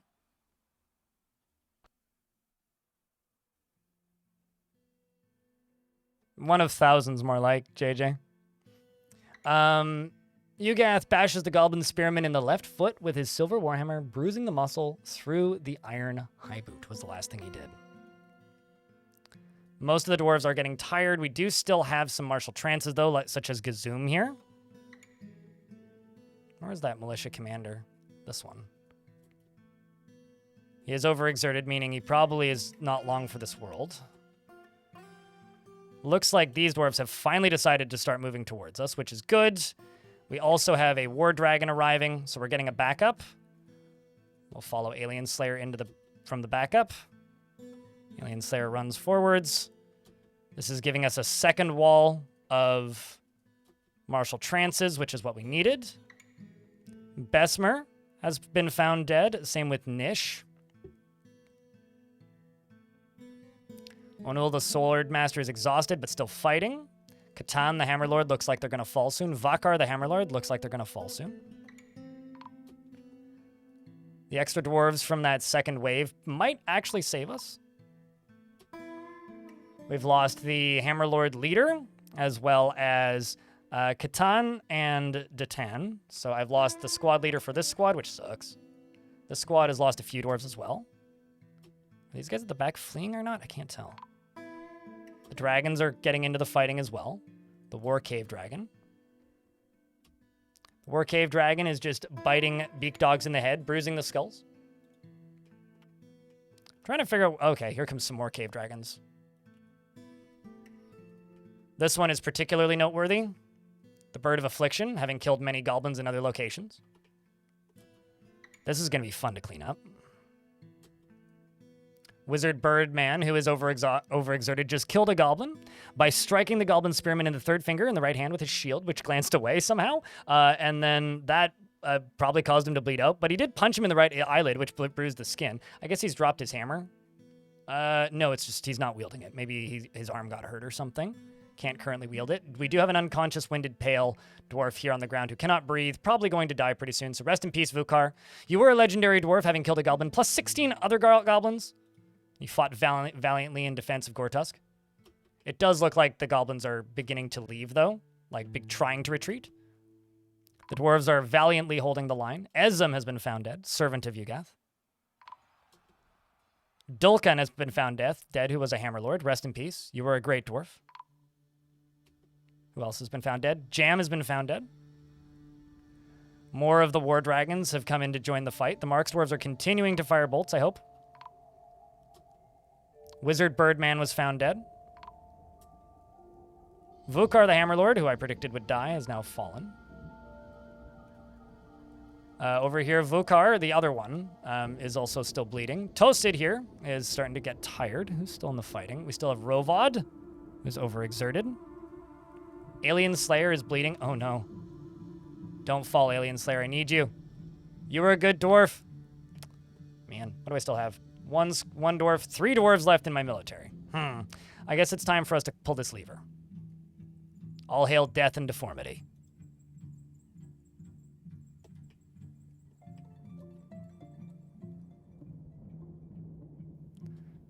Final few dwarves are continuing to fight.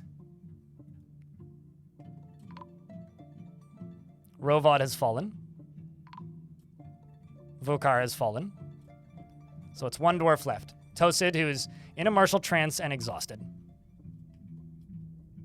The siege has not yet been broken. I need to go to the back of the fort and lock the back door. Believe it or not, back door not locked currently. It's fantastic. No, that's the close the front door lever. But ironically, I think we won. Looking at how they're leaving, yeah, no, we won.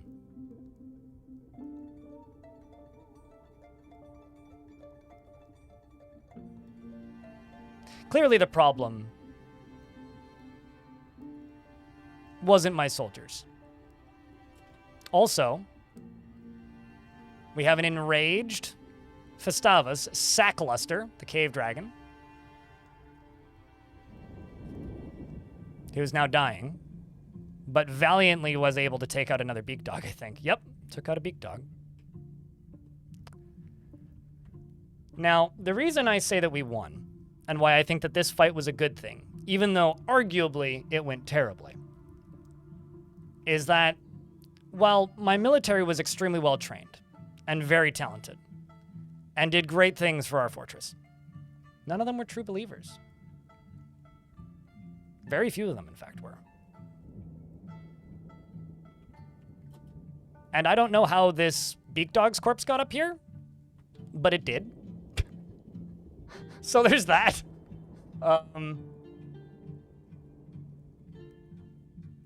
Yeah.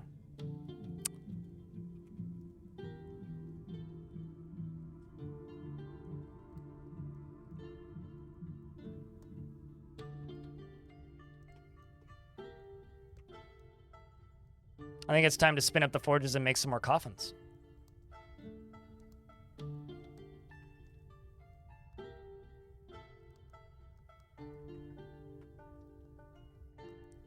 And this is one of the reasons I like taking my time with my defenses.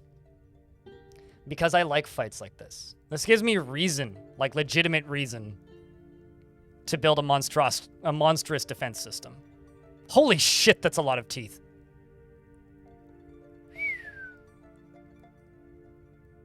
Well, it's not quite cleaning time just yet. I think right now I'm going to turn off this burrow, but I'm going to leave the followers in the burrow. We're going to go through our follower. Well, maybe not just yet. Not just yet. We're not quite ready to go through the followers and find new dwarves. But what I can do is I can begin doing this.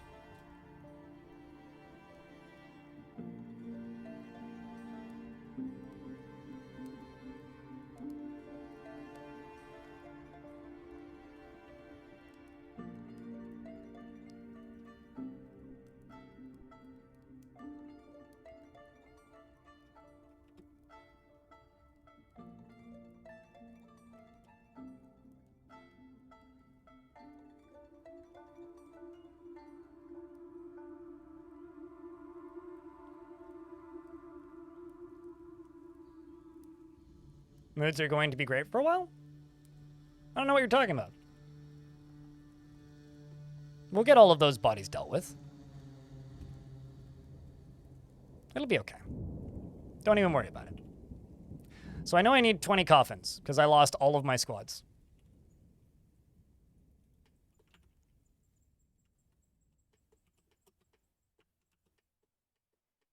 That seems like some non-cultist propaganda.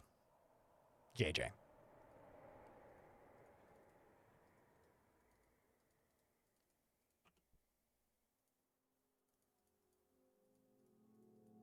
Maybe if you were a true believer, you'd be basking in the glory of death and deformity. And understanding that this is the only true way.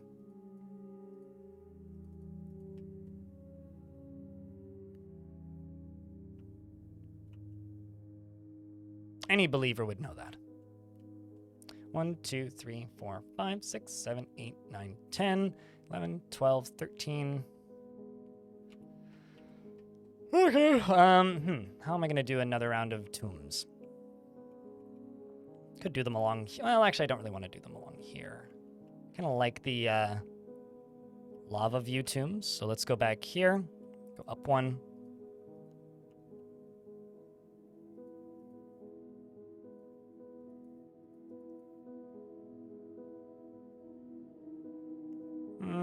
Actually, how about this?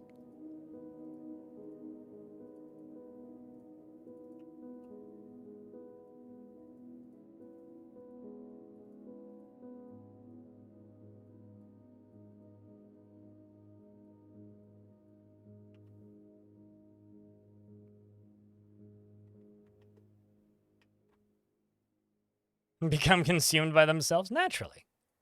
I mean, how else are you supposed to die? Quietly? Nonsense. Also, I like this thematically because of the fact that the whole point of this fort is they were running from a goblin invasion. It's like, turns out going far away ain't gonna make things any better. So it's time for our engineers and our mechanics to double their efforts and create a better machine. And also, it's time for us to make a pure military.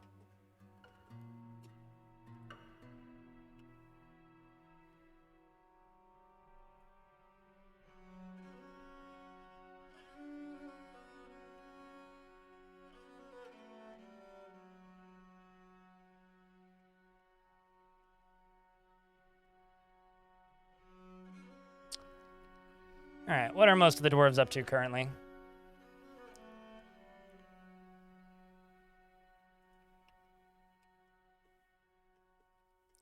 Probably constructing all of this and getting all these teeth out of here, I think, actually, is what they're doing. Yeah, no, all of the teeth are going into this area right here. Also need to check something. Are you loading spiders?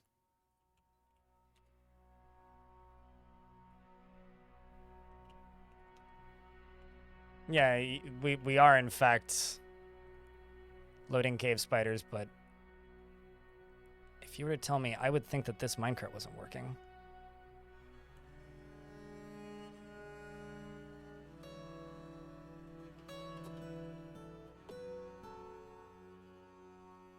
I don't think it is.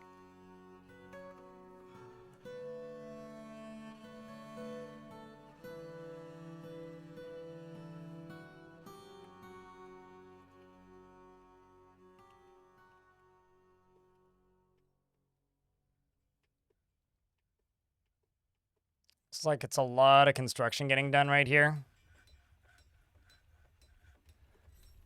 Okay, well, like I said, that's unfortunate, but what can you really do?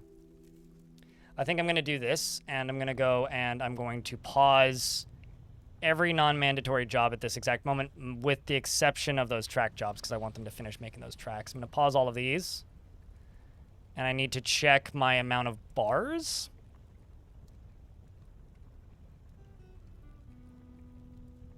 Also, check, could I get a big round of beers?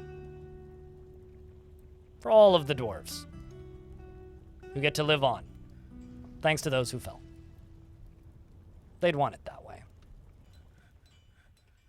There's few things more glorious than dying in a martial trance.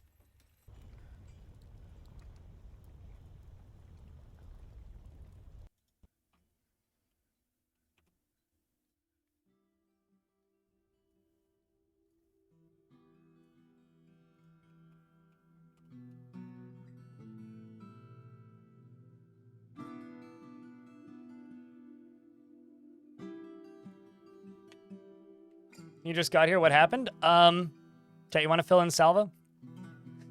Goblin army of like 200, and my dwarves fought valiantly. But, none of them made it. Which, kind of saw it coming, but, you know. UGDPY, the outsider, is still in prison for repeated tantruming.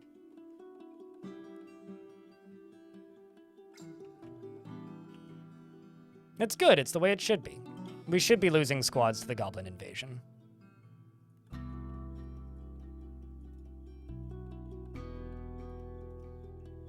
Is it like... Is this not loading teeth? Is that what's up?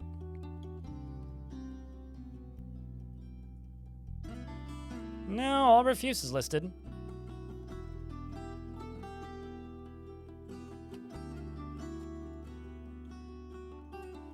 Maybe there's just too many other jobs for them to do.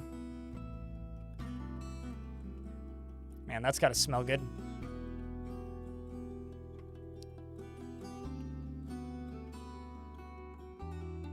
Okay, you know what? I'm just gonna do this. We'll fix this later. There's a fruit fly buzzing around. Go away. Stupid little thing. How's your dwarf? Are they a martyr yet? Well, I mean... They're probably protesting, but currently, no, nobody's a martyr at this point. All right. Let's see what the dwarves go off to do. Going off to drink, which, you know, fair. I'd do the same thing, probably.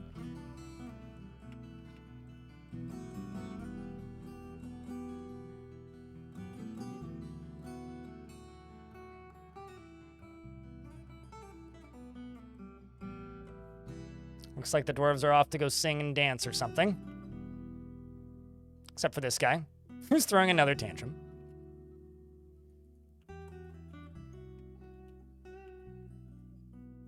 To be completely honest, I'm not entirely certain why... Okay, there we go. I was like, I'm not completely certain why they're not dumping those items. They really should be. Because, like, both of these burrows, which are both on right now, this is one of the few places they can access. So they should absolutely be disposing of these, and also absolutely refilling this stuff. But it seems like they're actually doing what I need them to do now, which is good.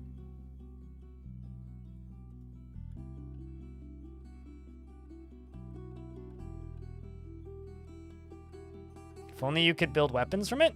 Obsidian weapons are almost as bad as wooden weapons. Why would I do that when I could, you know, make like any metal weapons I want? Also, obsidian tracks, not very effective and not a bad idea and not super dangerous because they're just the same as every other track.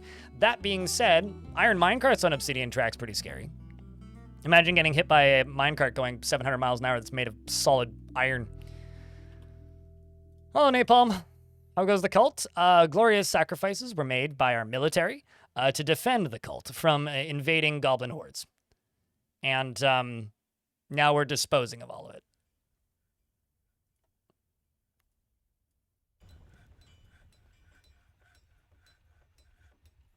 Am I part of the military? Well, yes, but not that squad. You're part of the Labyrinthine Generals, which is a squad that I was going to build up, which was just for loyalists, but you weren't part of that particular fight. So, yes, you are part of the military, just not part of that part of the military.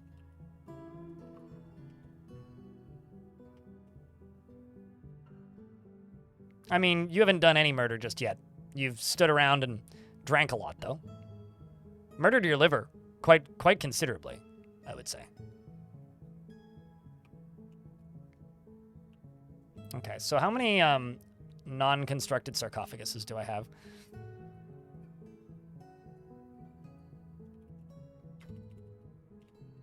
Because we lost 20 dwarves on the dot.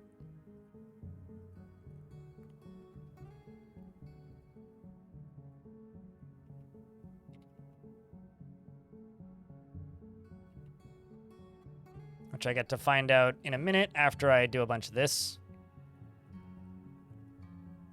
Because I know I've got 10 tombs, like 12 or 13 on the lower level, and then we've started building this upper level. So I'm just going to get this side over here worked in. I can go down to here, go over to here, unpause the game, that's fine. Okay, we got 2. So I can begin the burial of 2 dwarves.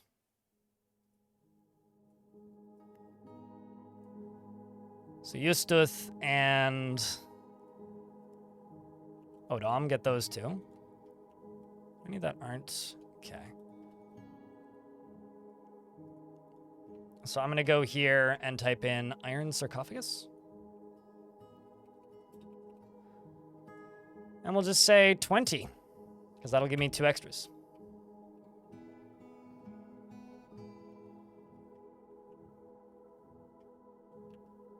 I'm not sure where all this miasma is coming from down here, but there's a bunch of miasma down here. It's probably something fell down here. Are there any teeth or anything that are going into the tombs already? Nope. All right, well, let's open this gate.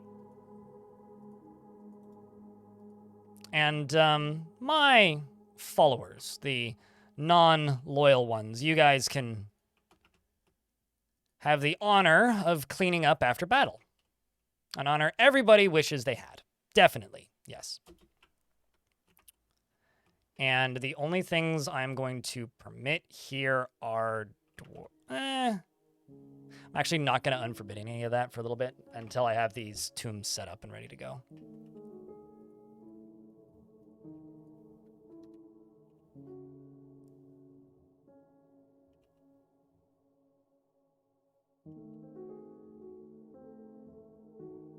$20 dwarves worth of teeth to collect. Yep, and a lot of these goblins have flails and hammers.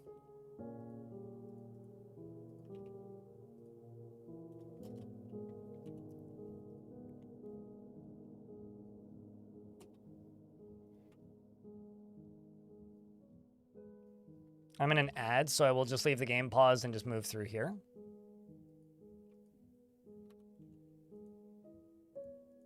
I do think we could have won the fight if that half of the squad hadn't stood there petrified in fear for a while.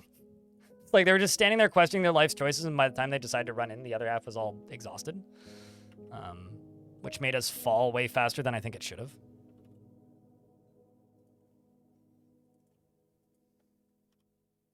So I do actually think that had a pretty negative effect on our effectiveness. Obsidian in this video game is pretty not great. It's nowhere near, it's not like glass. I mean, you can make swords out of it, and they're more effective than wood, but every single type of metal sword is more effective. Yeah, I'm aware that the Aztecs used them, but this is a video game which isn't representative of reality. It's an excellent little simulation of what it's trying to simulate, but it's not representative of reality. And Silawan, StarCraft, or is that Soul Calibur? I don't know. We'll never really know. I'm certain of this. The grate, the rotten thing on the floor. Miasma doesn't really go down, and there's no grates above that area. So there's probably just something underneath the teeth that is rotting.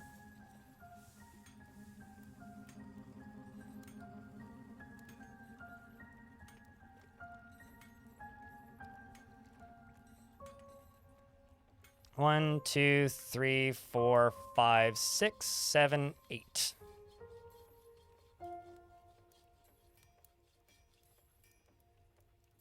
There's Alien Slayer's tomb. There's Ezem's tomb. There's Bumfire's tomb. There's Groot's tomb. There's JJ's tomb.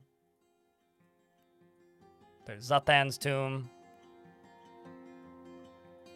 There's Gazoom's tomb. Although some of these tombs, actually, now that I see this, are actually going to dwarves that died previously, like JJ. JJ didn't die in this fight. JJ died in the kitchen when the fucking imps attacked.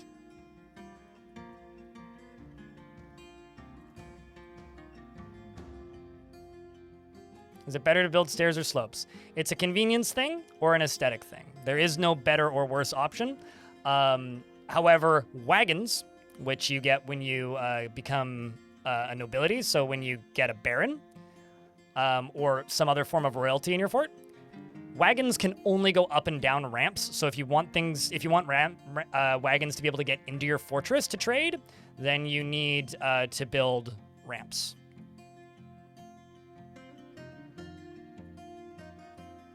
That might actually be everybody.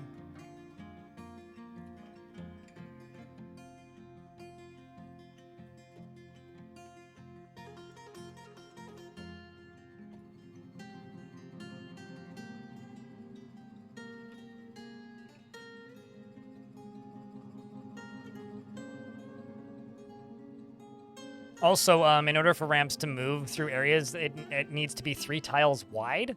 So I think that's probably worth keeping track of while you're constructing your entryways if you plan on bringing wagons in.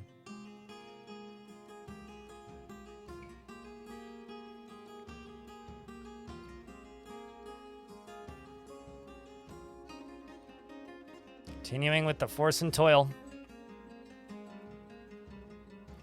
Okay, so let's go into here, and I'm going to go to body parts, and I'm just going to type in dwarf.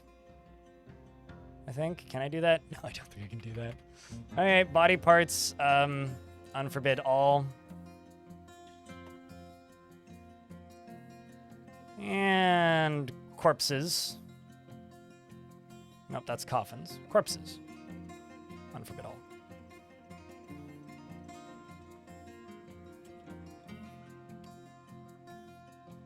So let's see how many tomb placements are happening. 3 currently.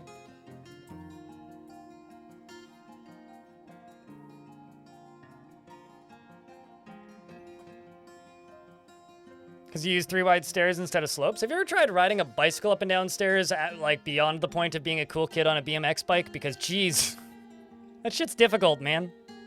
It's not easy. It's really not easy.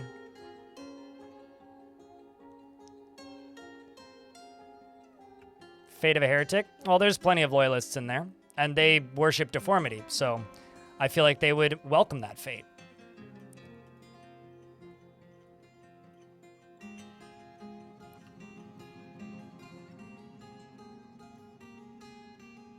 Oops, that's the wrong zone.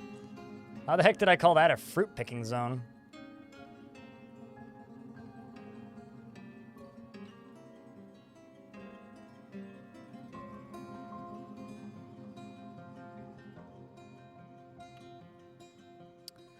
Oh boy. Got a lot of work to do. Also, how the heck did this skeleton get placed right next to that? Oh, because the coffin didn't actually get constructed. That's kind of funny.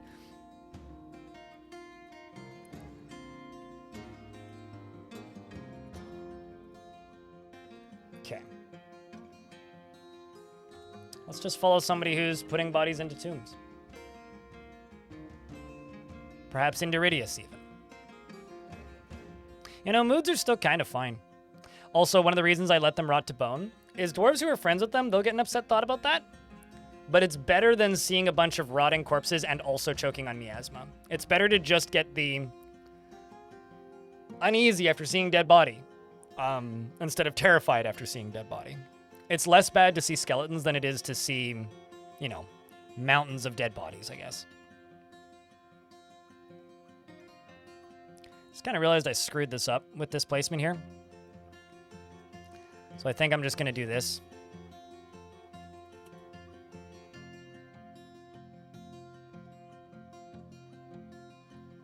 Dig through this instead.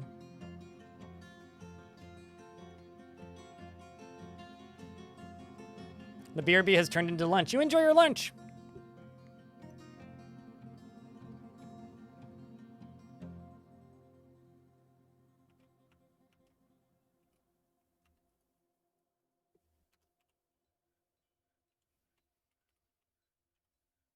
There's only one dwarf putting items in tombs right now, man. The rest are all too busy dancing.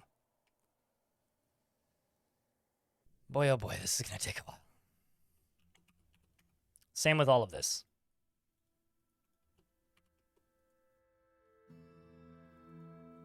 Let's take that squad off of practicing. Got dwarves serving wine. Some of these dwarves are just ecstatic. Got dwarves picking up equipment. This dwarf wants training. Storing items in bins. Yeah, they'll get to it. Just gonna keep making tombs until I stop getting notices of more dwarves need tombs. Wow. They'll still need tombs. Did they finish the job of making sarcophaguses? Hot damn, they did. That was fast. I guess more iron sarcophaguses it is. Hi, chat room. Can I get a round of beers if you're listening to the stream? Hi, Renbird. How are you doing?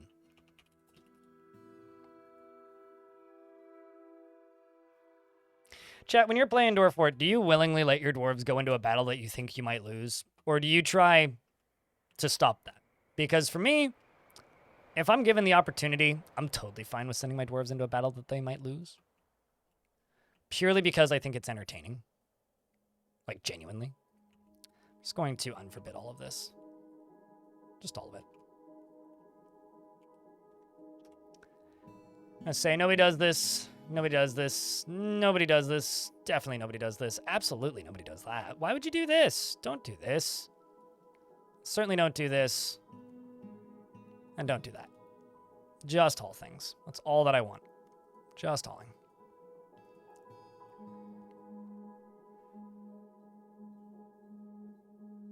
Oh, absolutely. But then we wouldn't be able to bury our dead dwarves now, wouldn't we? But of course it would be better. Dulcan, I hate to break it to you, you died in glorious battle.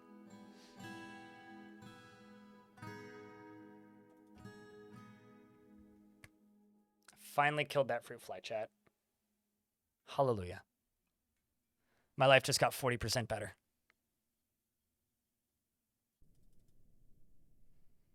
But it's okay, because the only dwarves that are actually allowed to do this and see the vast majority of these... Well, I mean, the cultists are allowed to go up here, but the vast majority of the dwarves that are allowed to haul stuff into this pile and deal with these bodies are not cultists, so it's fine. Although, actually, I think I've just spotted a problem here. This burrow needs to cover here, too.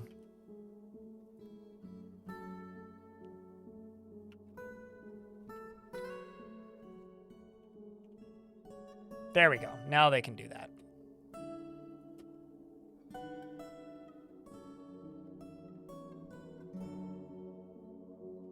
Oh, it was a glorious battle. Absolutely glorious.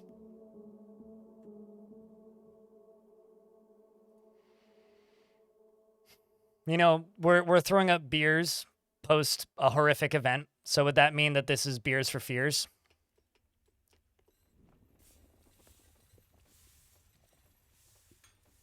They did clean up that alcohol pretty quick. Or the vomit pretty quick, rather.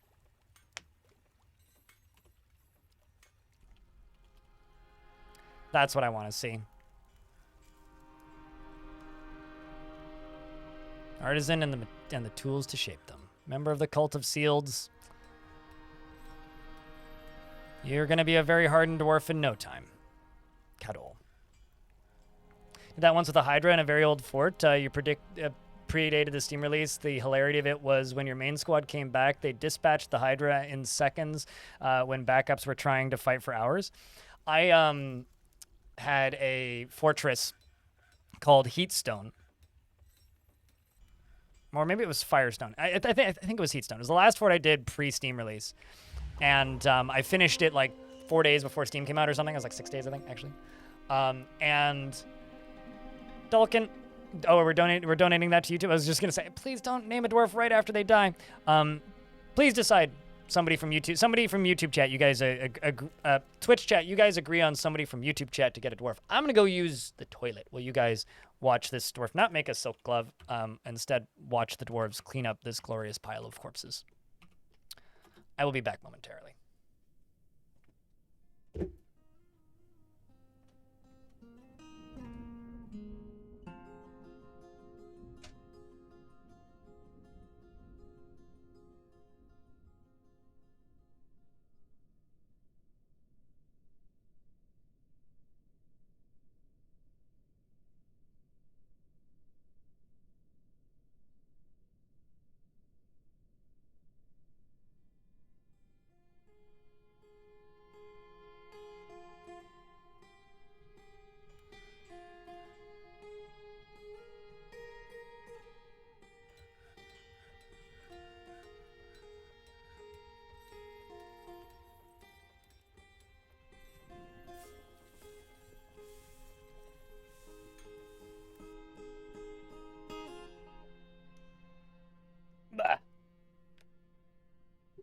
Sandwich! Not quite sandwich time yet.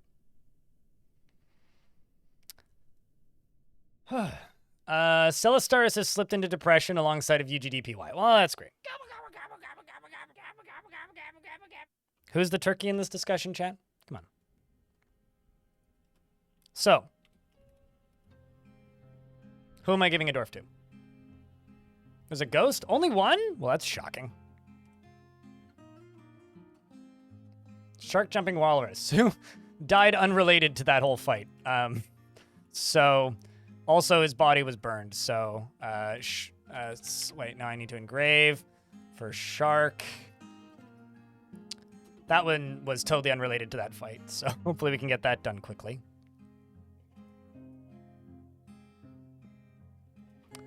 Although, currently nobody is allowed to do the engraving. Stonework, so we'll get that done in a little bit. It's fine. Just got to get this done first.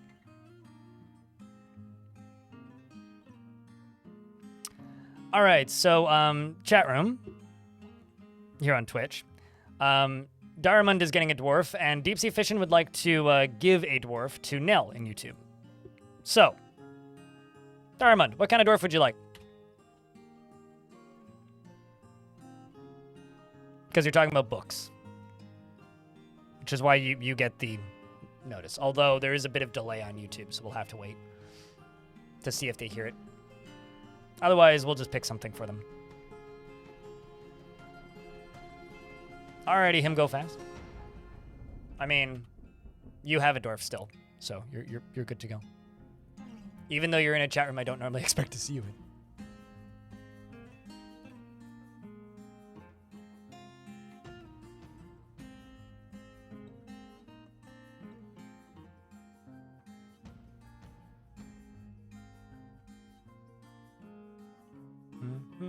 Guys, come on. There's 200 of you watching, and 2 people said yes. Twitch chat, do I need to yell at you? Please don't make me yell at you.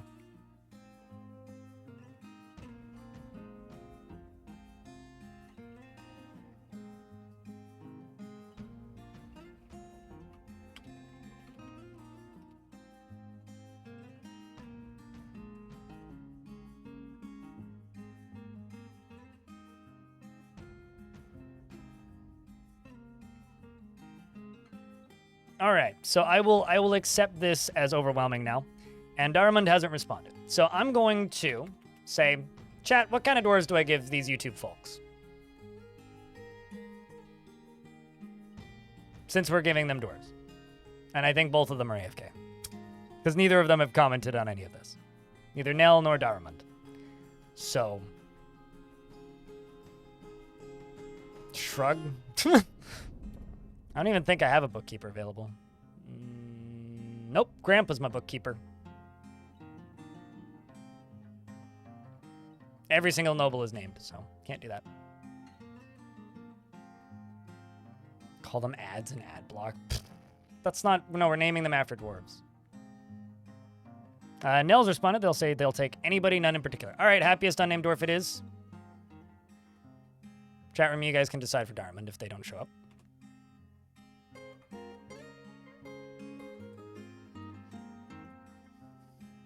You're a disciple who's quite happy.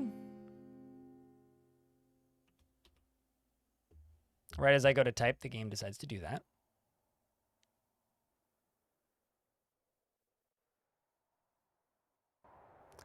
You know, plum on P. Let me tell you this. We name dwarves after people in chat. So stating, name him this, name him that. I'm not going to do that because that's not how this works. If we decide to give somebody a notable name, if they do something particularly notable, like if my militia captain had managed to single-handedly take out like 30 goblins in a row or something, and they become notable, then we agree upon a name. If you just say, name him this, the answer you're always going to get is going to be nah. If you would like to redeem a dwarf and name it Gimli, you could do that. Although I think that would be kind of silly because this is the wrong universe for Gimli. But if you want to do that, you could do that. You could also name him, you know, Brad Pitt. And then we'd have to make fun of him for being a crazy drunk. Or Stephen Hawking, you know? So this is now Nell. Nell is bashful and does not easily fall in love and rarely develops positive feelings, is assertive and given to flights of fancy, is somewhat uncomfortable around those that appear unusual or live differently from herself, and she is quick to form negative views about things. She does not have a great aesthetic sensitivity.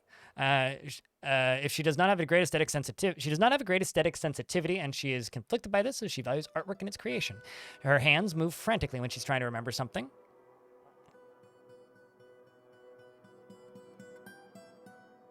Who needs channel points anyway? They don't do anything of value. She does not mind being outdoors at least for a time and doesn't really care about anything anymore. She dreams of raising a family and personally views loyalty unfavorably, values sacrifice and doesn't care about nature one way or another, and values craftsmanship and doesn't think one way or another about leisure time. She likes diorite, nickel, and lapis lazuli, the color plum, and bucklers in the words of the mindful saffron, and when possible prefers to consume wine and blueberries and absolutely hates slugs. Her ears are fused-lobed, and her protruding, close-set amethyst eyes are very round. She has low cheekbones, and her nose bridge is concave. Her extremely dense hair is somewhat greasy, and her long hair is tied in a ponytail. Her head is extremely narrow, and her nose is slightly hooked, and her hair is charcoal, and her skin is dark tan. And she's a member of the Dead Communion. She has no proper family and no friends, but is satisfied after receiving a friend of hers receiving justice through or somebody she knew receiving justice through a criminal's conviction. And yeah, best of luck.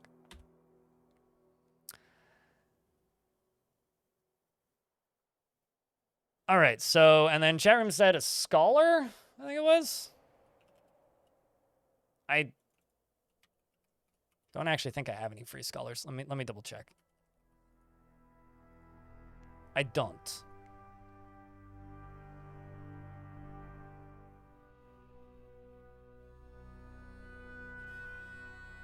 Are we giving Darmond a beard or no beard?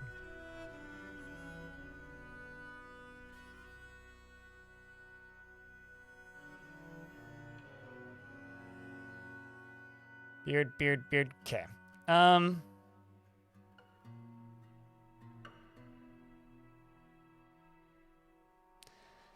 I think that this, like, literally the audience of this game is a bunch of dudes because, like, it's very difficult to find bearded dwarves these days. Or just in general, even.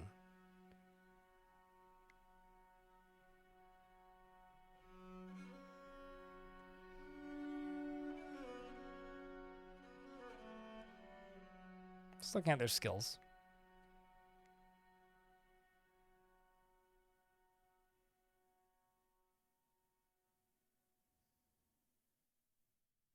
And we'll just go with the ton.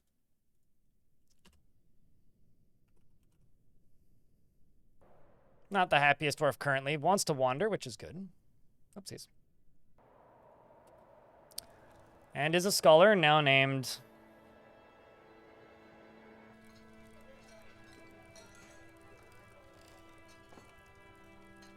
Woo! I can... Where did you go? Game just decided to not let me do that no more.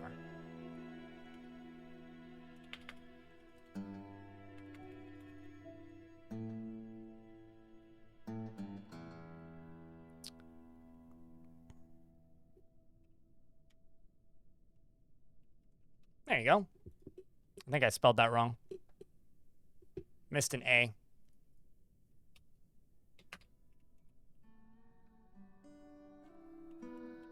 You know, I was about to say I'm happy the Chihuahua has stopped barking. It just started barking again. Never feels discouraged, is gripped by grippling shyness, and is buffeted by others' emotions and can't help but respond to them. Likes to present himself boldly, even if it would offend the average sense of modesty. Is quick to anger and is prone to strong feelings of jealousy. He's grateful when others help him out, and he tries to return favors. He does not go out of his way to help others, and he is troubled by this because he truly respects sacrifice. He is often nervous, and he tends to be passive in discussions, occasionally overindulges, and is somewhat uncomfortable around those that appear unusual or live differently from himself. He tends to hang on to grievances and often acts with compassion. And he has a sense of duty, and he tries to keep things orderly, and he thinks that he is fairly important in the grand scheme of things, and he is curious and eager to learn. He generally acts with a narrow focus on the current activity and likes to brawl, needs alcohol to get through the working day, and does not mind being outdoors at least for a time, and doesn't really care about anything anymore. He dreams of mastering a skill and personally finds sacrifice to be one of the highest ideals, thinks that there is something deeply wrong with those that persevere through adversity, greatly respects those that observe decorum and maintain their dignity, and has a deep respect for animals, plants, and the natural world, and doesn't really see the point of working hard, and doesn't value loyalty. Is your dwarf still super angry? Yep. Literally still one of the angriest. Haggard and unconscious, currently. You've fallen into depression a couple times.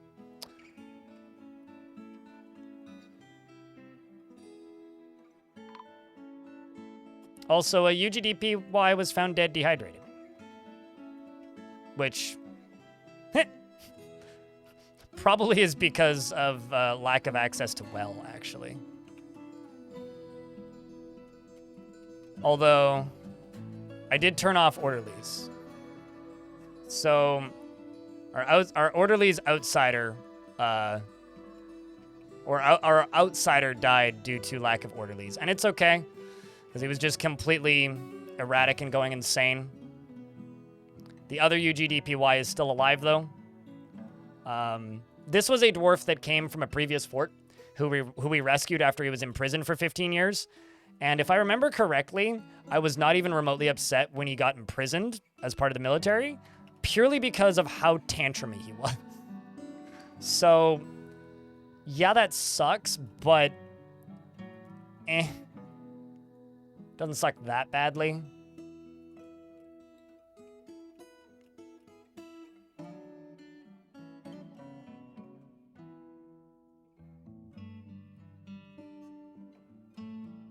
Okay, also I've got a clothes shop that's going. All right, I'm just gonna turn off the burrow for these dwarves, because that should release you if you need something specific. It says that you need plant cloth. I doubt I have plant cloth.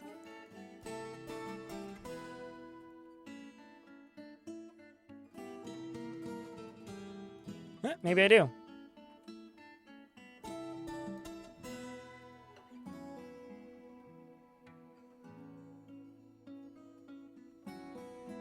I mean, it's not quite oh no anyway. It still sucks, but it still is like, you know, that was a dwarf that was kidnapped by goblins, and I didn't feel too bad about it. Still sucks, though.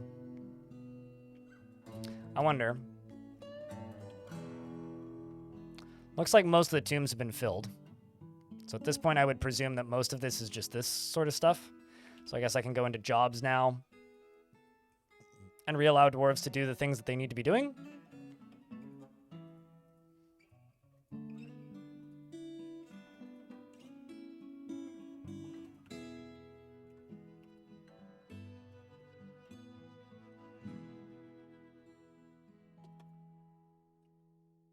And then you weave thread into cloth, which is probably what you need. But I could be wrong. You would also need rough gems, lots of rough gems. Must have plant cloth, cut gems. It could also be cut gems. So let's also go over here and say, cut gems, please go cut gem.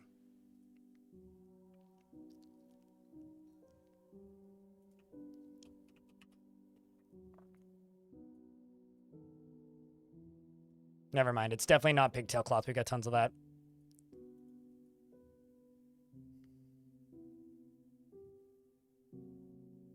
No, I intentionally disabled the orderly task. I kind of knew that that would happen. It was one of those things where it's like, I looked at it and I was like, should I leave that on? Because I knew that that dwarf was in prison and figured that they'd die. So, you know, I'm not always a good person when I'm playing this game, okay? This dwarf is a member of the wrong religion. So you're going to go to release hexes. Enjoy your stay at our... Okay, chat, what is the term that hotels use when they have a nice main hotel and then a really shitty behind the, like, extra hotel that's like a 1-star hotel instead of a 4-star hotel, and then they give you a good deal to give you a better room and it's full of cockroaches? What's the name of those? Like an outbuilding? Sister location? Sure. Annex? Yeah, okay, annex is the word I was looking for. We're going to send you to our annex fortress, which is a goblin pit that we took over last week. You remember the Doctrine of Fortresses. You can go to the annex. Get out. Trash heap, sure. Or just Las Vegas. You also worship the wrong god. Begone, dwarf. How about you?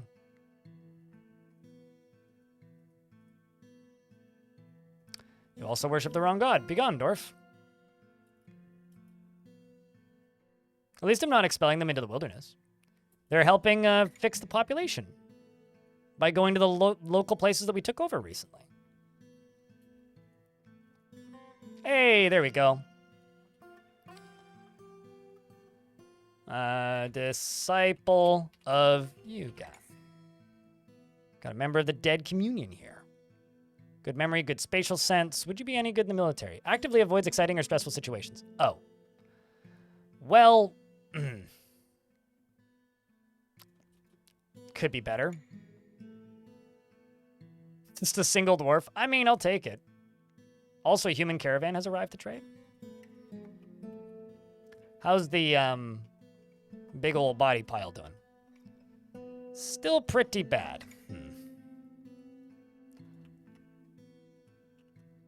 Well, I could sell them a whole bunch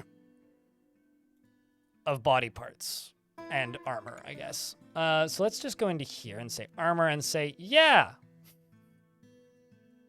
So I'm getting rid of all of the stuff that the goblins brought.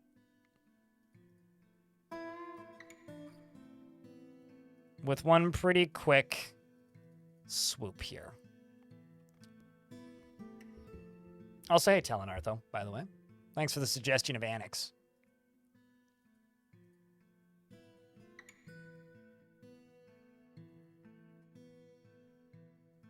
And also, yes, I realize I could melt all of this stuff down. But it's easier to just sell most of it.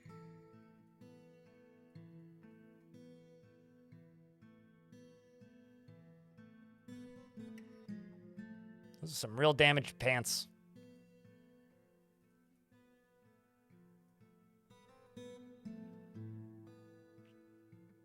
I do hope that that dog is okay.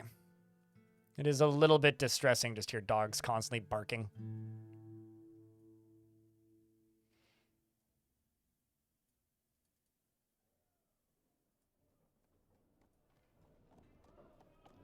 Skip those and go to copper leggings. All this leather stuff.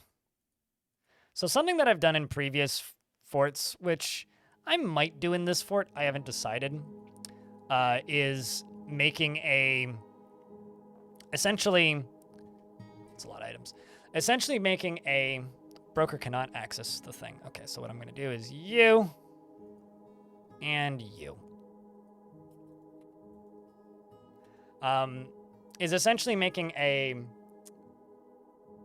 How do I word this?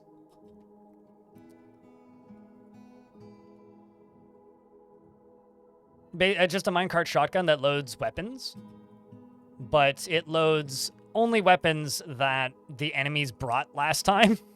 So a really fun way to defend your fort is to just make minecart shotguns that just load up more stuff every time the enemies attack you by just figuring out all of the weapons that the goblins keep bringing and then just loading it up with everything that the goblins bring.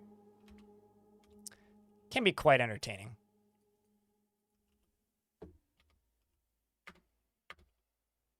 Not the troll fur socks. No, definitely not them. Anything but the troll fur socks.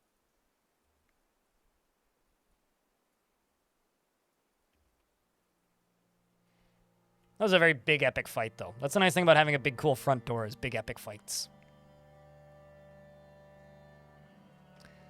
I mean, in Creature Keepers for a while there, I was shooting gold statues at the bad guys with images of goblins screaming on them, which was also kind of funny. Very ineffective, but quite funny. I was also shooting out, like, you know, random discs and various other things. So sometimes, like, you know, shooting things at goblins that look funny can be entertaining, but, you know, it's not the most practical. I mean, gold statues sound like they'd be real bad, but it's like, bad bruising was basically the only thing they did.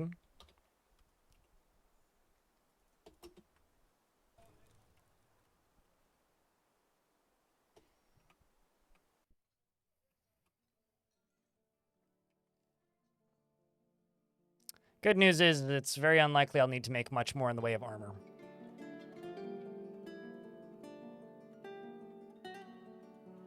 Ranger Rick is stumbling around obliviously.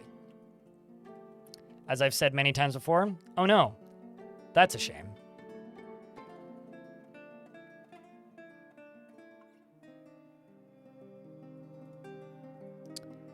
And the elephant tender, the expedition leader, meets with the human chancellor. And they say, "Noble dwarf, such a pleasant place you've carved out here for yourselves. Fortunately, they can't see the unpleasant half of it, only the pleasant half of it." Rip indeed, Ranger Rick.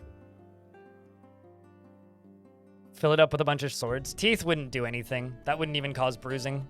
We'd just train their dodging, if anything. I don't know. It depends if we make shotguns. My next plan for defenses is to... Well, my next plan is twofold. Make the place better for dwarves, like the loyal dwarves. And... make the place better for the loyal dwarves. Give all of the disciples of Yugath a bedroom. Because right now, we have 25 of them, and I guarantee you not all of them have bedrooms. So, make sure all the disciples of Yugath have bedrooms. Make their living spaces nicer. Make the dwarves happier. Or try and make the dwarves happier. And after all of that, have you claimed anything else? Okay, you're working furiously. Sweet. They've begun a mysterious construction, which is good. And then after all of that, I need to essentially just figure out how to actually make this feel like a cult. Because we're getting there. I do think we are getting there slowly. But it's still going to take a little bit. Looking for bits of my own dwarves. Ildari has created a bulky pigtail sock. And offers it to the trampled machine. Well, chat, we've got an artifact sock. How do we feel about this?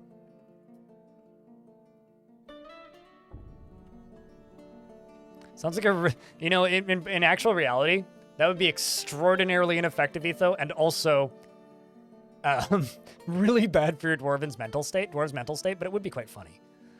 This is a bulky pigtail sock. All craftsmanship is of the highest quality. It is encrusted with round onyx opal cabochons and studded with copper, and encircled with bands of paracut onyx opals, and it is made from pigtail cloth. This object menaces with spikes of copper. On the item is an image of aardvarks in pigtail. On the item is an image of the blockaded gates, the large pale metal chain,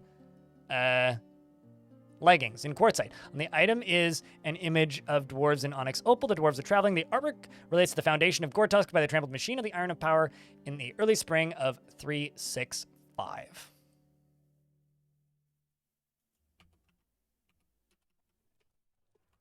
I mean, it's bulky, so dwarves can't even equip it. Is the actual reality?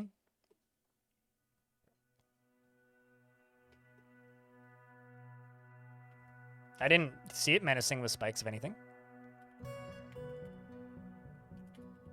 There we go. That's what I want to see.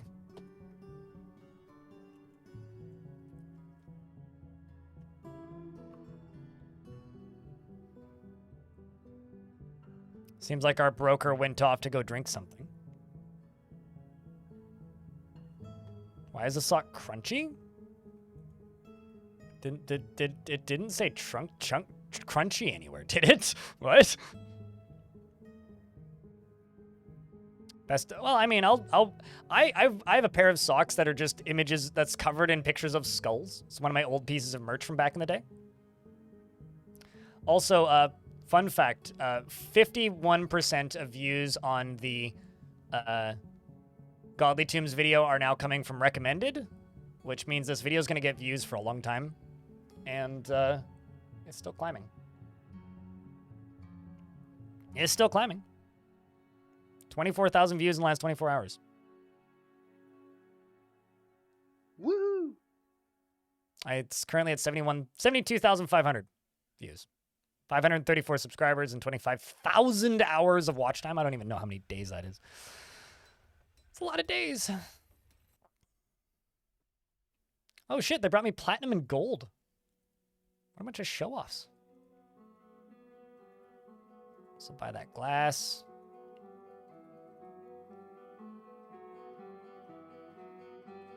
Buy their books. Oh. Wow, actually, I can't even afford this stuff with this stuff so far.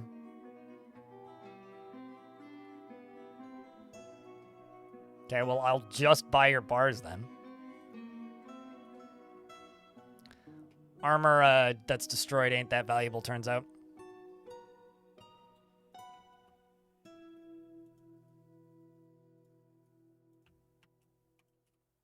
Oops.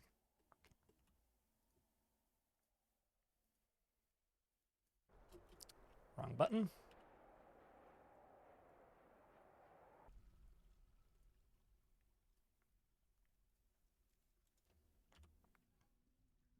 Is there any other ghosts other than that one? No. Still haven't gotten to watch... You still have only gotten to watch the first 4 minutes? Well, I hope you enjoyed the first 4 minutes.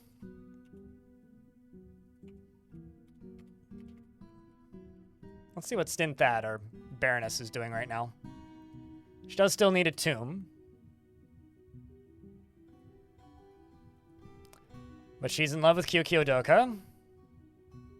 She's frustrated on the state of demands. She wants to be with family. Go hang out with Kyo. Interested after having an intellectual discussion with an acquaintance. She's still in pretty decent moods, though.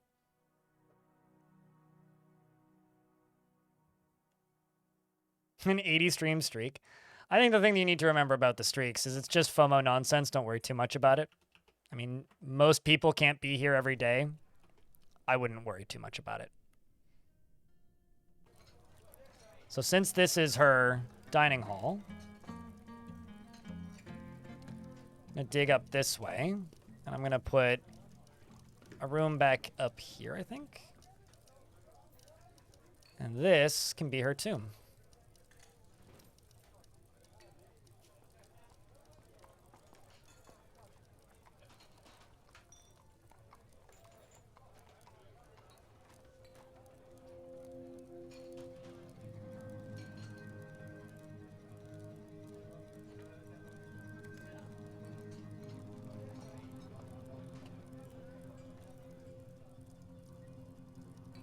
YouTube is stumbling around obliviously. I don't know why.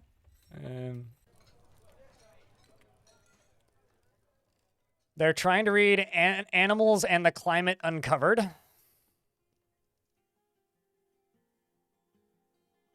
YouTube wants to help somebody be with family, be with friends, and make romance and wander.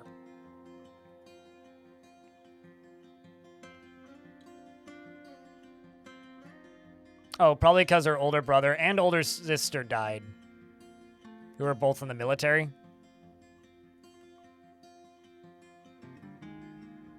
Absolute travesty.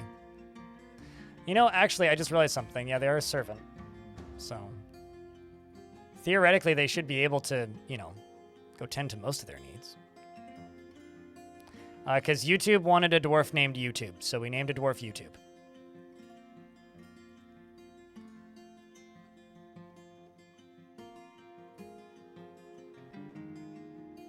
So this human has a dwarf name. Although their last name is a problem. Like, who named this person?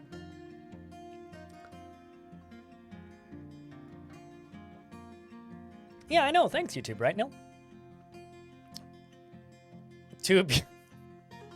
He needs his partner, Tube you.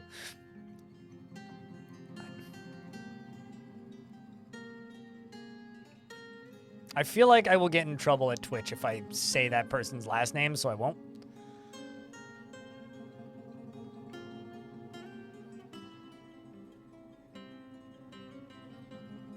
So much trading needs doing.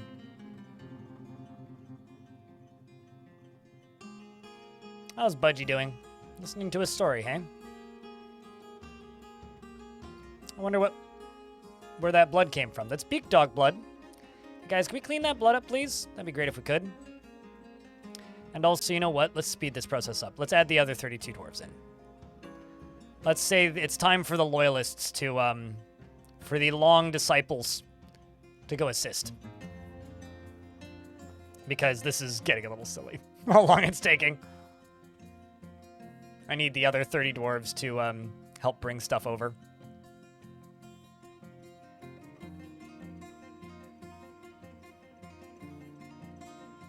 It's always fun to find DF players. There are dozens of us. But it's good to see that. Thank you. Diplomatic.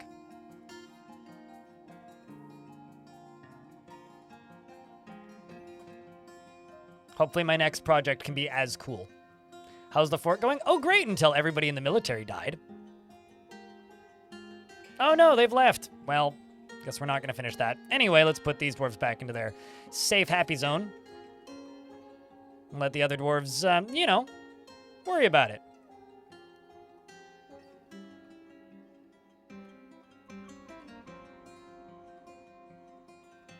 As much as they need to.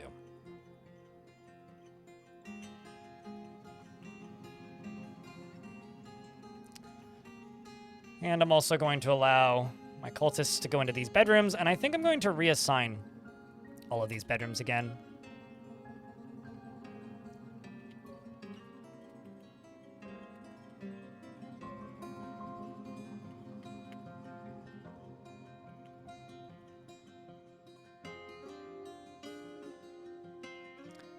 I know that you are a loyalist. Let's see if I can give every single one of my cult members a bedroom.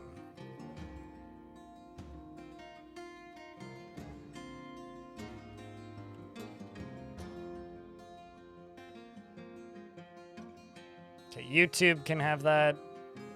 Is Bonesaw a loyalist?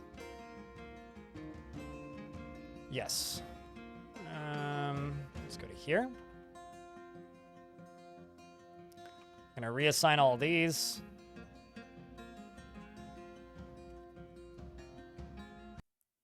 Oh no.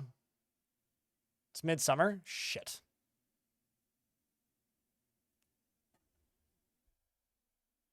Cool. I've had that crash before.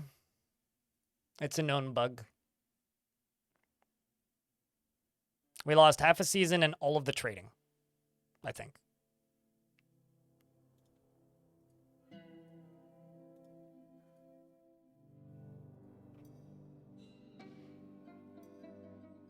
Ducking Duckerson, yes.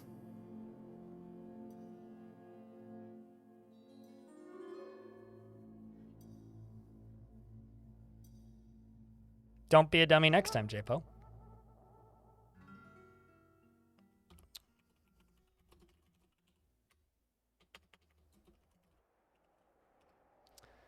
The annoying bit is that was before I finished building a lot of these tombs, I think. Yep.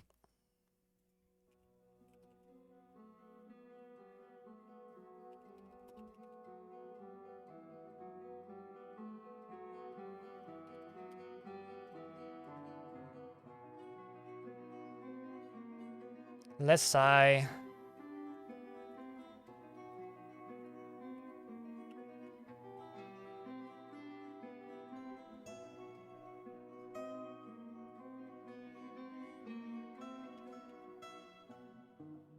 What was the bug? If somebody already has a bedroom assigned and their image is missing, and you try to assign them, they show up as not having a bedroom, and then you try to assign them to a new bedroom, and then you can't assign them to a new bedroom, so the game tries to assign something that doesn't exist to a bedroom, and then the game crashes. But sometimes they just have their image missing. So I have seen that bug before. It only happens when you're manually assigning bedrooms.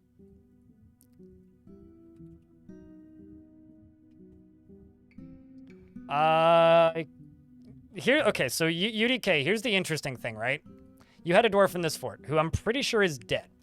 But we rescued you from a location that you were trapped in after Spirit Home. Because in Spirit Home, had a bunch of dwarves get trapped somewhere in a place that they, shouldn't have been in, essentially. Which caused a bunch of dwarves to, let's just say go missing and get kidnapped by goblins. And it's been like more than 15 years. It's been like close to 20. And we actually got that dwarf back. So, yes, you're a heretic, but that's not the dwarf that was a heretic.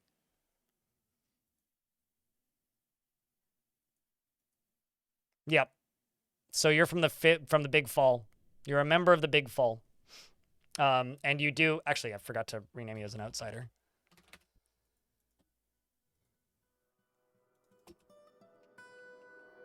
So, yeah. Which I think is really cool.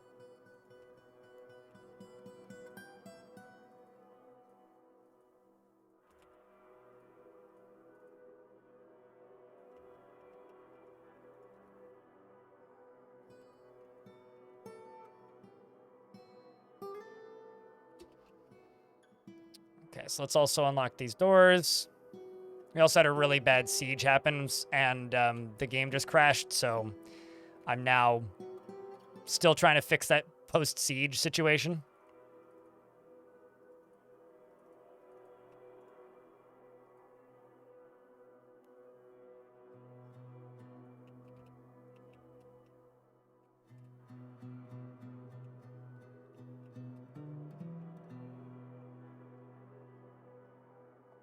Which is a bit of a pain, but working on it. Working on it slowly. Was your dead one military? No, you died to one of the fire imp attacks. Apparently this map has fire imps on it, and I kind of screwed up and just like left the volcano open for a bit, not really thinking about it, because like, magma crabs aren't a problem. And a bunch of fire imps ran into the fort, and then a bunch of people randomly exploded. But shoutouts to the dragons who are not burnable, and they just were like, oh, fire, anyways, and they just bit them, and then they died.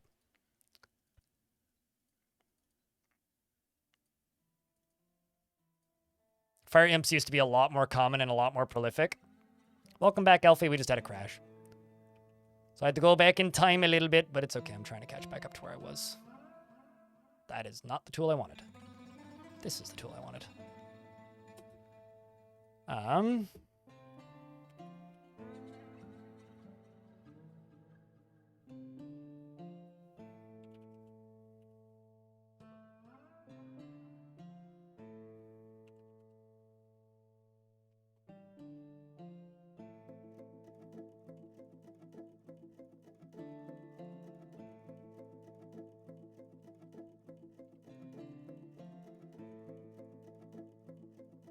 Man, JJ, you are happy.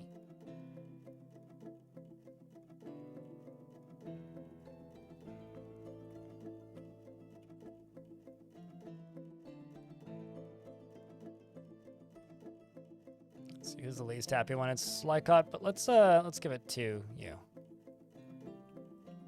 Okay. And then down here, I'm pretty sure these bedrooms are not available. So what I'm also going to do is I'm going to go into this burrow and I'm going to remove these bedrooms. Go into this burrow. I'm going to add these bedrooms and add these bedrooms. I'm going to go to this burrow. I'm going to remove these bedrooms. I'm going to go to this burrow and I'm going to add these bedrooms. Oopsies.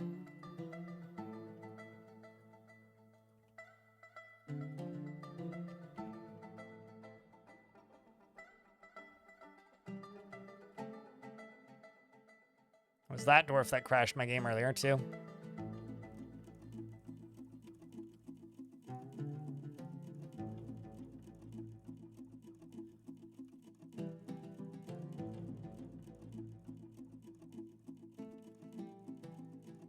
So I think what we're going to do is local defense is going to be done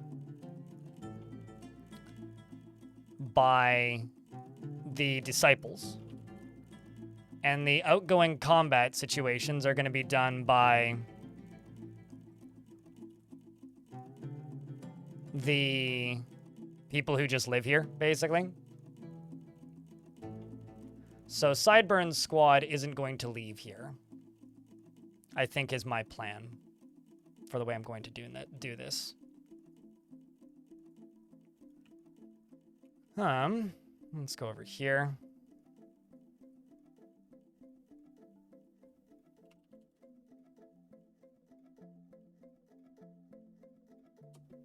Castrol North, thanks for the small raid.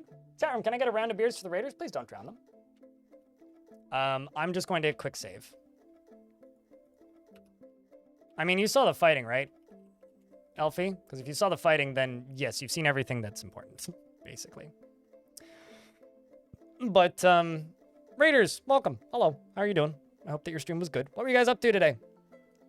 What game were you playing? What were you streaming? What was things? I'm over here. We're playing dwarfs. We had a bunch of dwarves die in the military earlier. It was glorious. And so now we're rebuilding. We're running a cult. I expel everybody who is not part of the correct religion, and those who are not part of the correct religion in the fort are slowly becoming the minority. And, whoa, this is actually kind of crazy.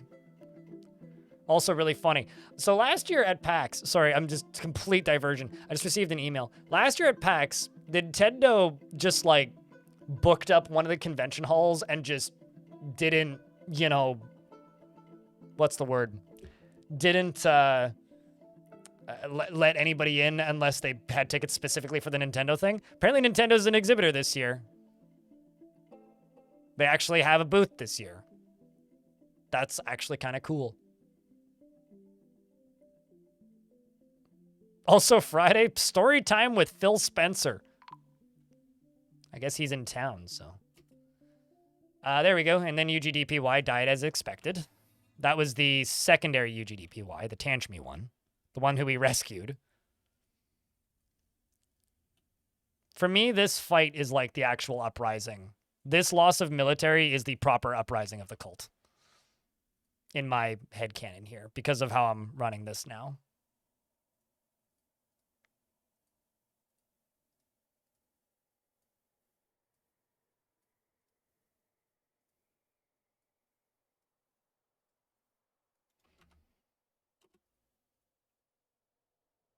And then we just need Shark Jumping Walrus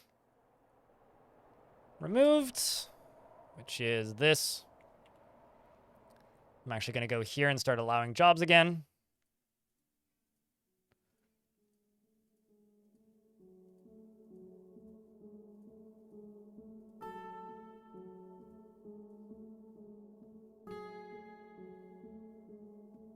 Let's also add in some more engravers.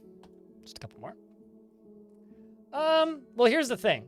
You will not be expelled, but we are warmongery and we're taking over new locations.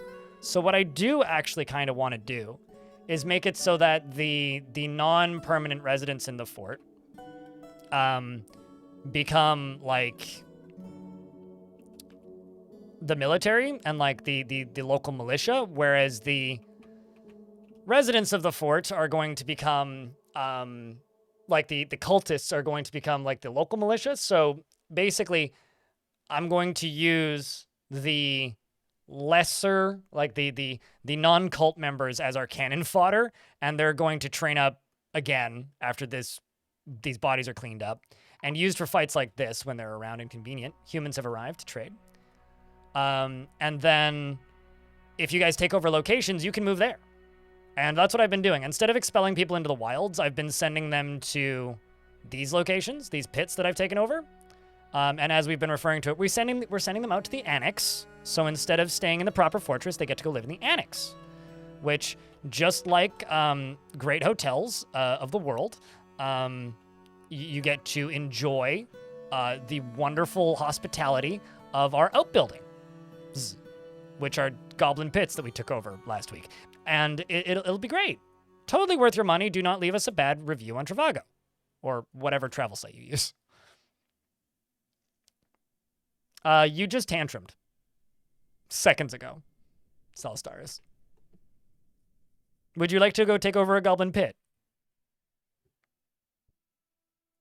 I mean, this is what you get for booking this travel package on Air Miles. I mean, come on. It's we're just the Nightmare Airbnb edition, but Nightmare Airbnb situation Dwarf Fortress edition. I think I used the wrong wall type.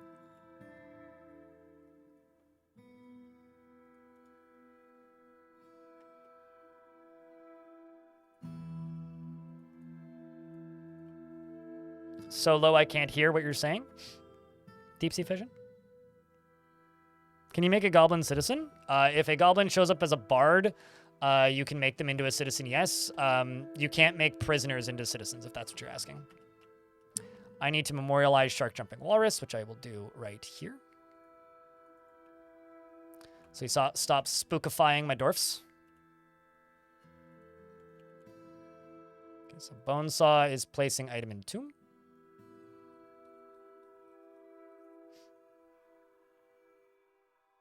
It's been up for a bit. Literally putting individual teeth into this coffin. Oh, and this was also before I designated the tomb for the Baron, so we'll do that again. Except I'll do maybe a bit of a better job on it this time.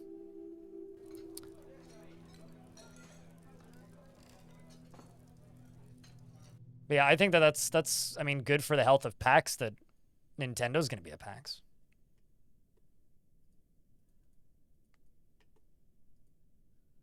I know that like some people are very much on the video game convention shouldn't exist kind of camp. I like them just as like an excuse to go hang out with friends that I can tax deduct.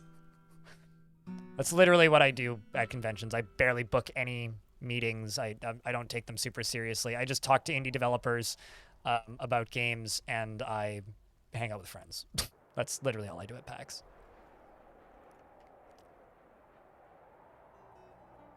It didn't. This is how it worked. Derek Blake. We also have some migrants, and we're in an ad break, so I will just run through these. Cult of Seals, wrong religion. Off to the annex with you. How about you? Wrong religion. Off to the annex with you. And you. Wrong religion. I don't even know what that god is. The Bold Communion. Never heard of it. Anyway, off to the annex with you. And you, Vish. Wrong religion. Off to the annex with you. No. Let's not be hasty. Oh, hey! We have a disciple. Welcome.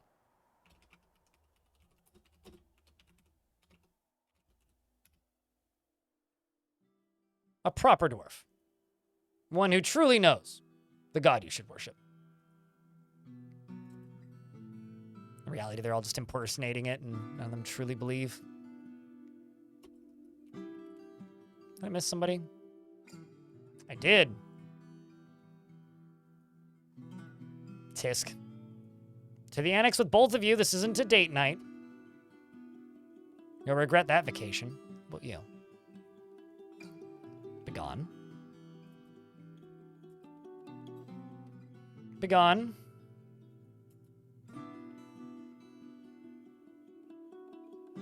The population rises slowly. I love how they leave their pets, though. Like, the animals stay. Shark jumping walrus has been laid to rest. All right, let's go deal with these humans.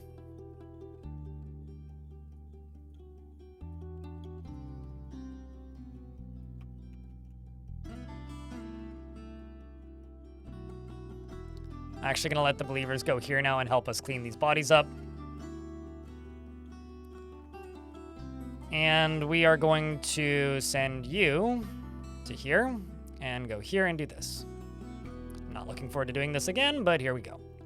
I'll just simply save a couple more times today.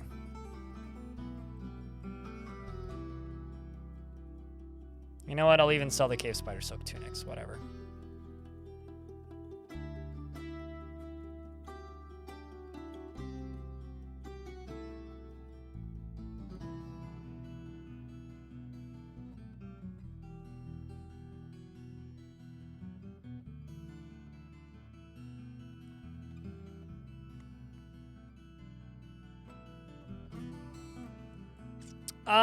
Well, I mean, there are, like, if you look up the style, like, there are other designs. Like, if I was willing to do less less avoidable designs, there are ways to make it work, and you can look those up on the wiki. Pretty effortlessly.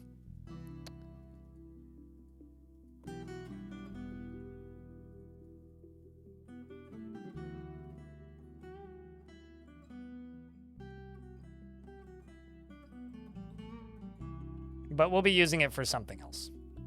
And I do also have one more opportunity to try and make it work. So. But the current setup for it does not work. I think that's all that we'll bring for right now.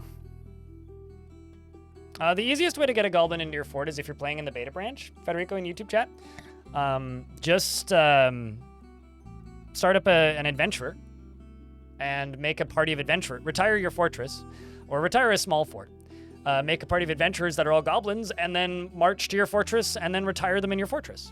That would be the easiest way to do that.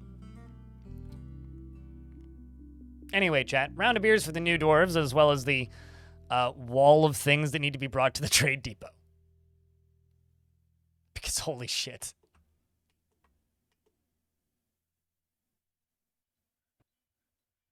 There's so much.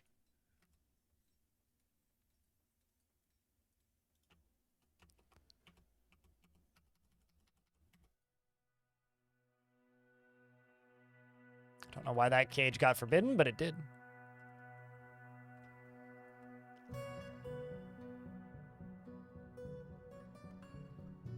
What kind of dwarf would you like, Kano? Do you have any preferences? Would you like to be a cultist or an outsider? Or would you like something else?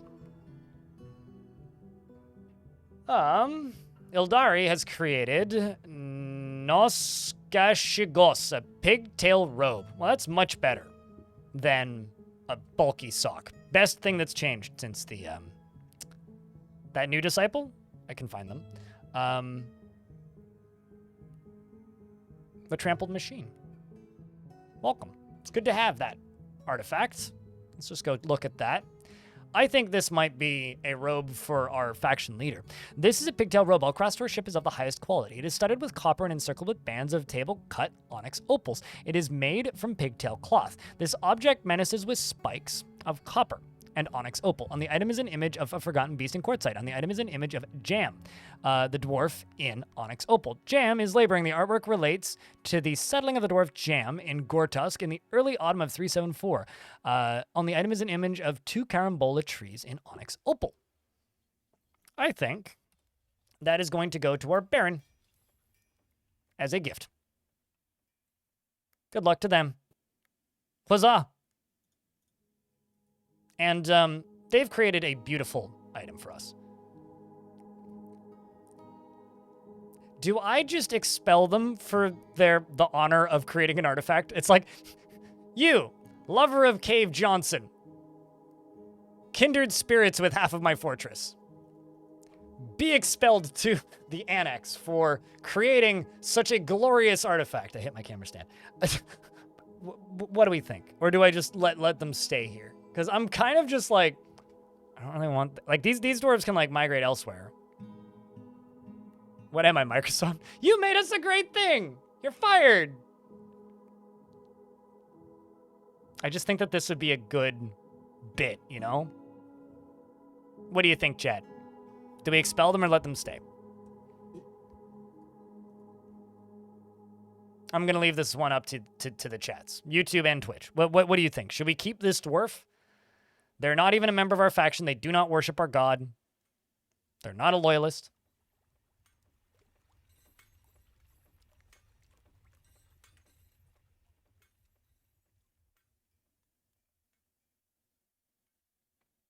Reward them with a luxurious stay in the local...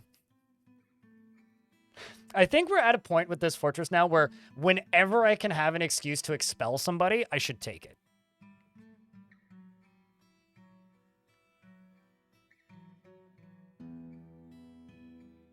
As the YouTube chat says, she's not fired. She wants to expand her horizon and go on a new journey of self-discovery. What sounds less terrible or more terrible? Menace flanked or release hexes?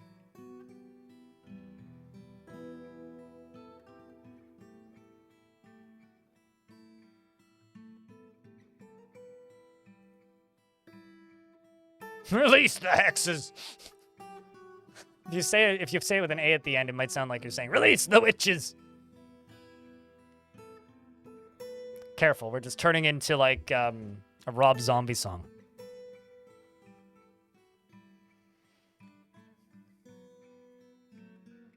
You are a good dwarf.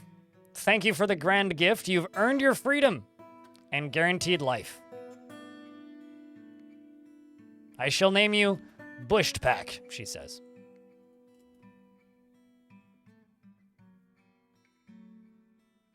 And she's satisfied upon improving weaving.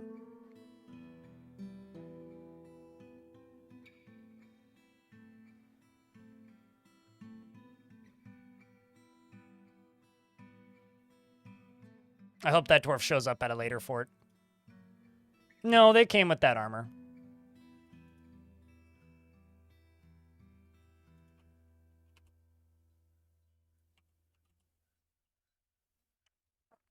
Meanwhile, the lady who runs the fortress, our great baroness, is in dreaming of martial training and, you know, waiting to conduct a meeting with some sad individual who doesn't like living in this glorious fortress.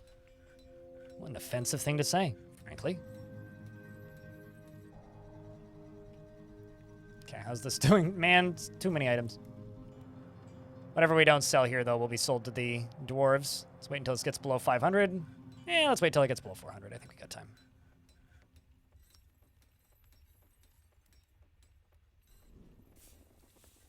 Yeah, they couldn't have joined the military to see how warfare and expansion works. You find a place you want to attack, you click on it, and you say, raid this location. If you want to try and take over a location, you find one that has very low population. So, like I said, you raid a location. This one, which I just clicked on, has less than 10 people in it. That's not many. So what you do is you go into here and you select a squad that wants to go. This squad is currently empty, right? There's nobody in it, okay? So what I'm going to say is conquer and occupy, or demand surrender and occupy. Conquer is usually easier. Demand surrender, sometimes they'll say no, but we're just going to say conquer and occupy. And then I'm going to hit Q, and then I'm going to go here, and I'm going to be like, ah, crap, I need a militia commander. Well, okay, so I'm going to assign a loyalist as a militia commander right now, so I'm just going to type in Ugath, and Ugathed it.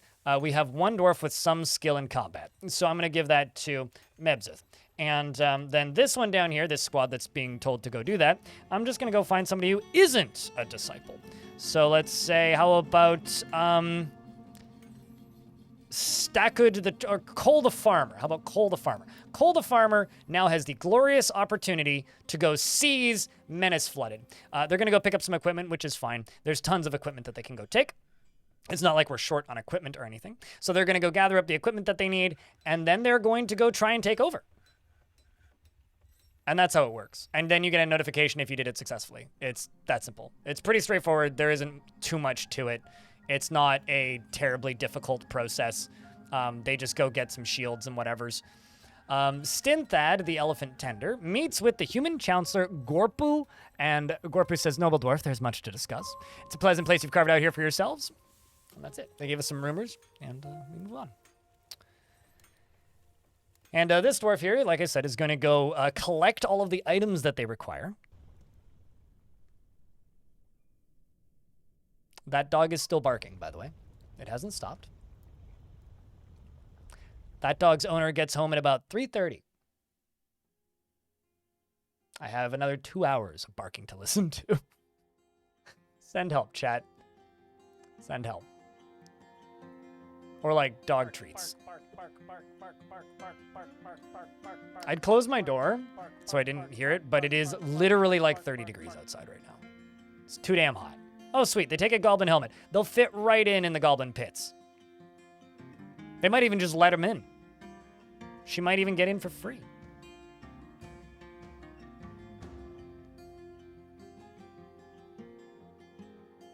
And she zips off.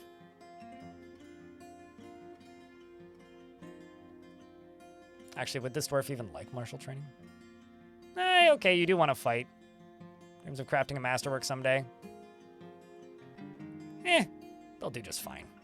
Picking up all the stuff they need. And then if that dwarf is successful, we'll find out in a little bit. Oh, look, the human chancellor's here. Confederation of Matching of the Cult of Luxury is their religion. I like the first word in your religion name. This human has a wife and a lover. Nice. This is interesting. This human worships the same god that all the goblins do. Like, I suppose they have a lot in common.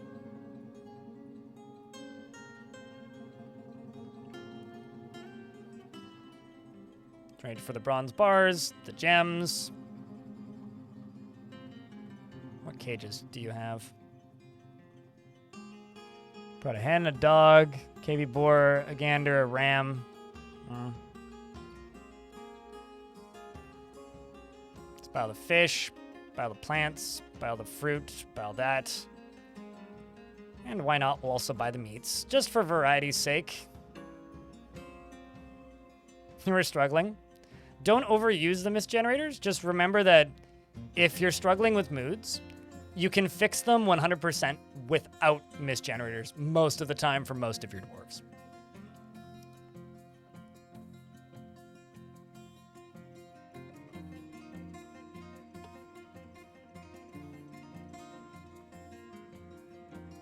But happy it's helpful.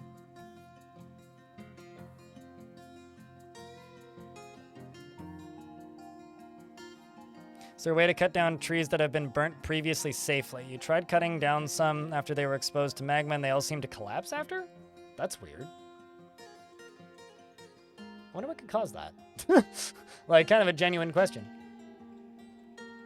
Because I can't say that I've known. Try not clear cutting. It's probably not the tree. Are they really, really, really tightly together, the trees?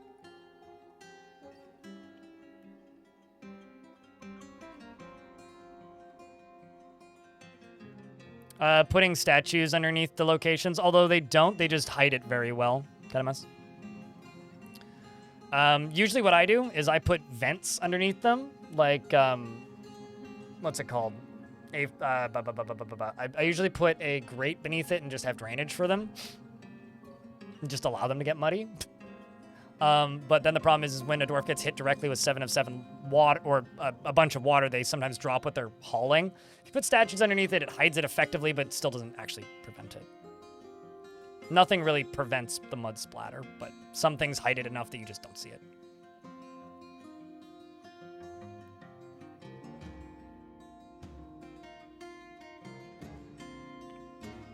The places where branches used to look like the trunk of a tree, now places where branches used to look like the trunk of a tree, which now is basically the only difference you can see. Huh, that's odd. They are, but even the ones that are not close seem to collapse. And that's weird. I don't know. I don't really have an answer for you because I haven't seen that happen. Maybe I just haven't had enough forest fires recently. I often settle places that don't have trees, so yeah, I don't really have like a clear answer for you, unfortunately.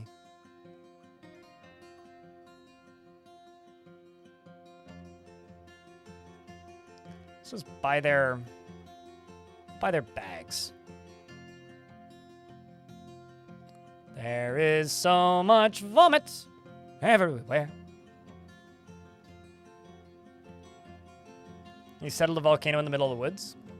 Yeah, I mean, sure, but then you're just kind of accepting that stuff's gonna burn. And this is how you know that you successfully took over place. The pits of menace flooded far to the north has been conquered and incorporated into your holdings. That's how you know that you took over it. And now it's just like any helix. Well, I'm going to wall this area off, actually, and make a new entryway for these wagons. We're going to go this way, probably, and put the wagons back here somewhere. I'm thinking, like, maybe back here. And I also should put a hospital over there.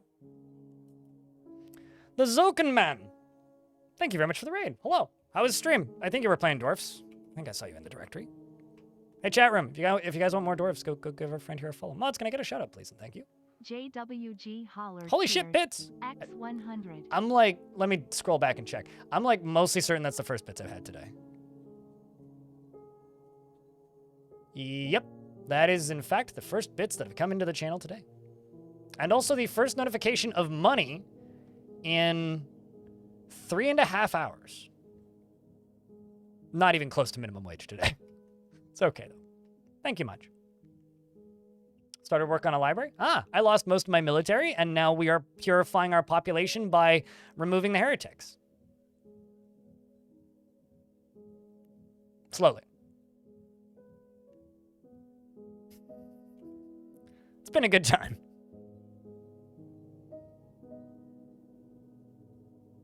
Do you have to defend holdings when they get attacked? Nope. Nope, you just get a notification that you no longer have control of it. But they don't generally get attacked. And then you have to send your military to go get it back again.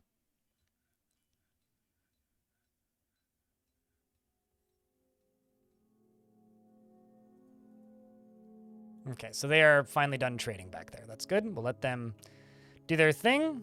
For the cultists, I will remove them from this zone. But I will add in this zone. Oops, that's still the erase tool. And I will also go to these guys and add in this zone. And I'm going to put a hospital back here. That's what I'm going to do. First, I'm going to add this to up here.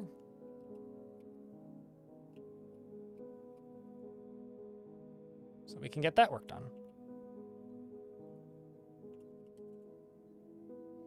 I also need some more miners that are set as miners.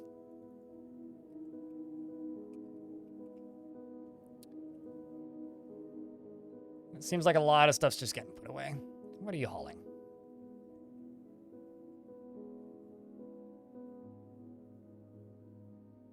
Books, it seems. Then you're gonna go read a book. Okay. Villagers killed a doggo. Oh no! That's upsetting.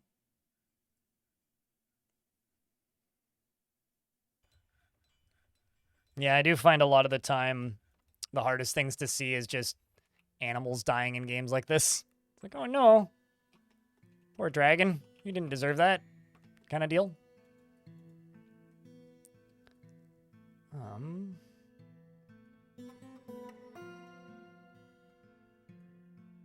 What? Well, that explains why that wasn't working.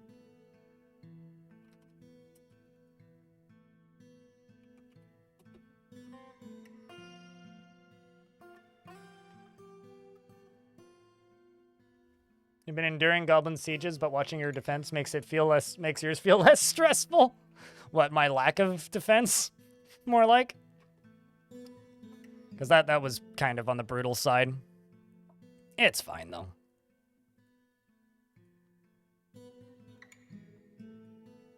I don't mind the brutal defenseness. Sometimes it's good to lose. Keeps you aware of your weaknesses, I suppose.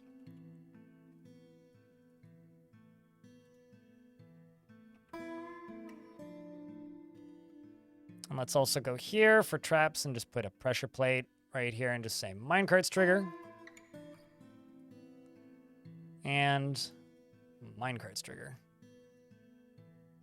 And also this needs to get deconstructed. I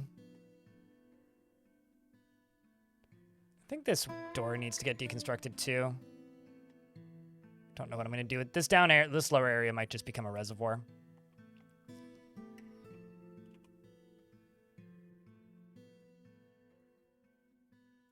Bunch of food's getting put away. Things are getting dug out. All of this stuff's been sorted, which is good. Getting all these body parts removed. Babak with chicken Alfredo pasta. Sounds good.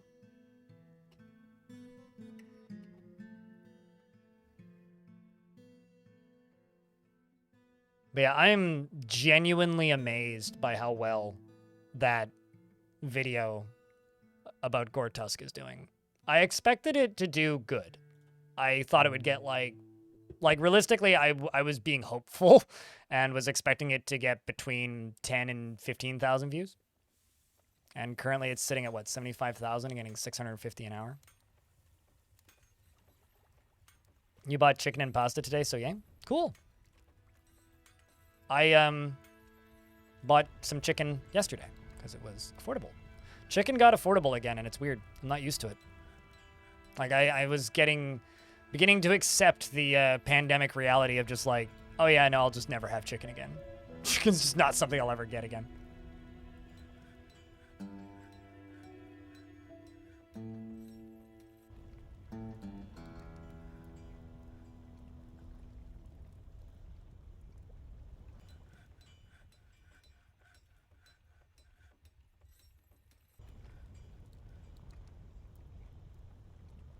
Need to find time to watch that. What's the average viewing time on that VOD?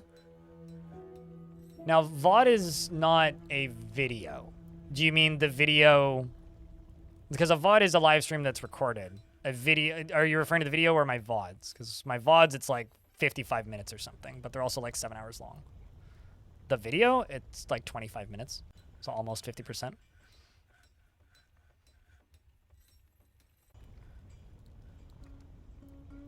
But the average person watches it 2.5 times, which I think is interesting. So people pause it and come back generally.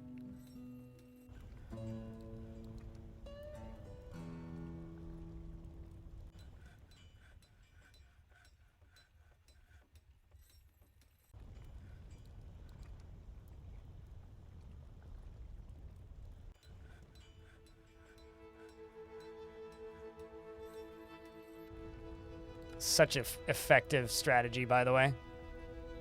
If you don't use this for cleaning up bodies, oh my god. You just simply have to. This dwarf does not seem like a good militia commander. I'm going to boot you out of the militia commander, and we're going to find somebody else to take your job. I need...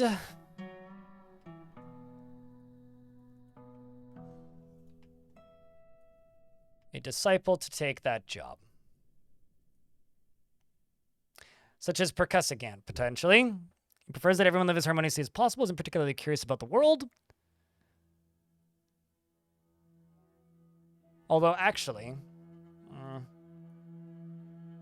which squad are you? Person in charge. Okay, so you're in charge of this one. I'm going to move Sideburns to this top one. And remove... so I'm going to remove Sideburns from this squad. Sideburns and Atir. Let's just put somebody else in charge of this. You up here. Sideburns can take this one. And what was the name of the person next to you? It was Atir?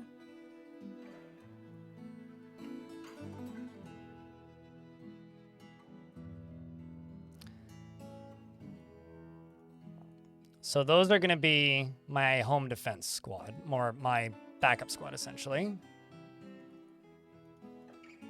You right here. Okay, cool.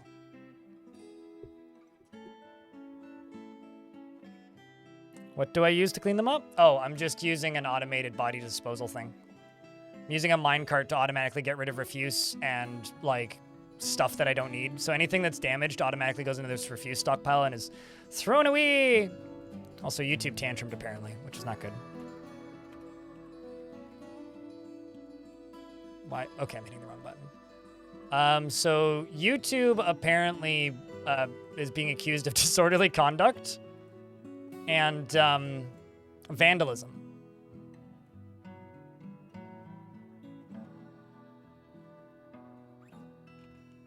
So let's see what Glass does. Is going to go beat the criminal. And feels exhilarated after punishing somebody with a beating. Sorry, YouTube. Feel a little bad about that, but you know. If YouTube had a pet hamster, I would name it Twitch.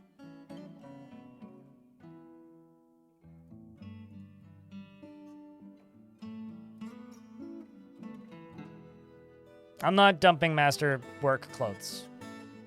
I intentionally told them to dump Masterwork clothes. It is putting them into this stockpile, sure, but they're not actually getting thrown into this because this minecart does not load Masterworks. And do you genuinely believe that it makes clothers go insane? Also, toppled my mechanics workshop, you douche. If you genuinely think that that makes them go insane if you dump a couple of their Masterworks, then you clearly have read way too many old articles about this game.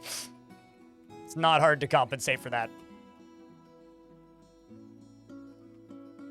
It's just like, you know, chat was predicting that this that I'm doing right here is going to make my fort go real upset, right? Well, I mean, look at the moods. Like, yeah, there's some upset dwarves, but they've actually improved since before the fight. This game is in an extraordinarily easy state right now. And no, I haven't modified it to make it easier. It's just the same dwarves that were already upset, still upset. And also, I do this in literally every fort, and I cannot say that I've ever had a, like, crafts dwarf go insane due to Masterworks getting dumped. So, I'm not saying that there's a lot of incorrect things that get spread around about this game, but that is one of them. They don't like it. You definitely get negative moods, but they're super easy to compensate for. Give them like 2 Masterwork quality meals and a stein of beer and let them go make another Masterwork, and they generally get over it pretty quick.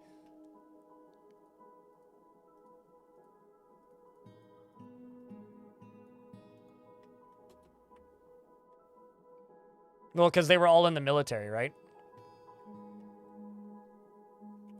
Also, it's not like I'm expelling the unhappy dwarves.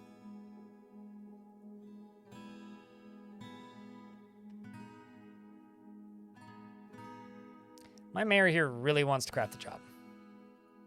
I'm going to give you tasks. And also go here real quick. Just say leader of servants.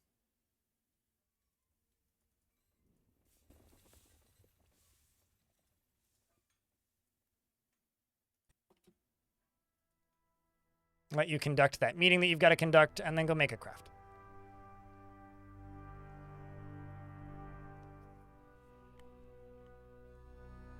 There's lava down at the bottom of that, yeah. I used a pump to pump like 2 Z levels worth of lava into the bottom of it.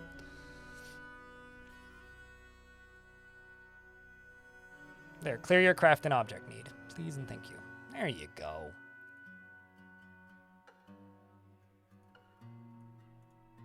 We'll also let you make a scepter.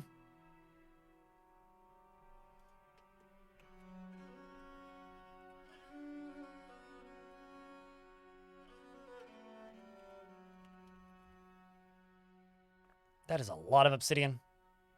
Obsidian is a good material for a tomb, I think.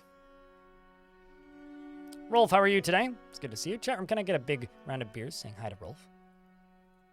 I don't know why I'm doing that, but it's just good to see Rolf. That and this dog is still barking and I need a distraction. I think I might just turn the sound up.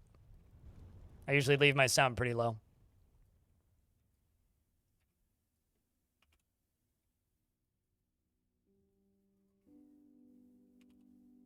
It's a round of Doritos. Man, I could use some Doritos. Doritos sound pretty good right now.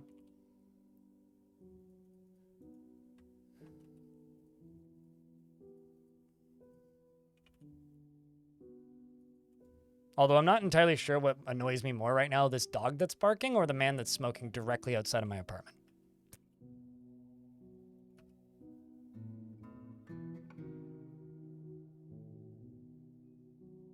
That dog is deaf and has doggy dementia. She's 13 years old, barks randomly at all times, Zane, Protoss, but barks less often and less consistently when her owner's there. But on Thursday, her owner goes to work in the office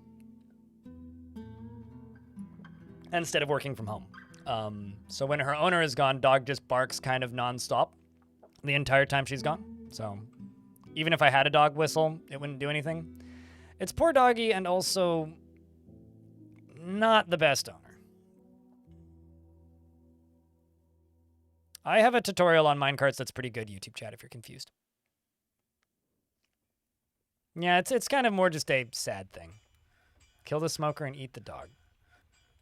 Okay, so I also smoke, for clarity's sake. I don't smoke cigarettes, I smoke weed. But when I smoke, I walk down to the street in front of the building. Like, I am very far away from anybody. So no, don't kill the smoker, more just like scold them for smoking right next to my apartment. Especially in the summer. Nacho cheese or Cool Ranch? Oh, like what's a better Doritos flavor? I'd probably go nacho cheese. I'm not a big ranch in any format person. Like I'll eat it, it's not my favorite thing.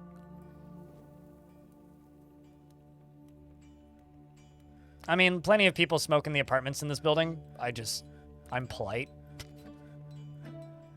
So I just don't. It is technically a no-smoking building, but it's not exactly enforced. This dwarf has an interesting uniform, running around with a shield and a hammer. But, like, not actually part of my fortress. They just live here.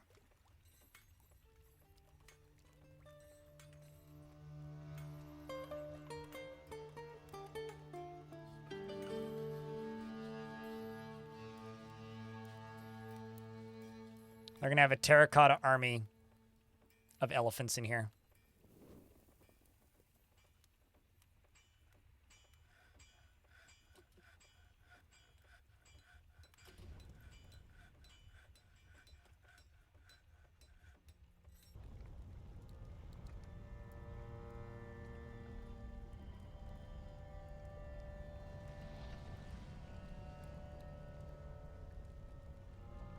Those statues look pretty nice. Thank you. I told the dwarves to make them myself.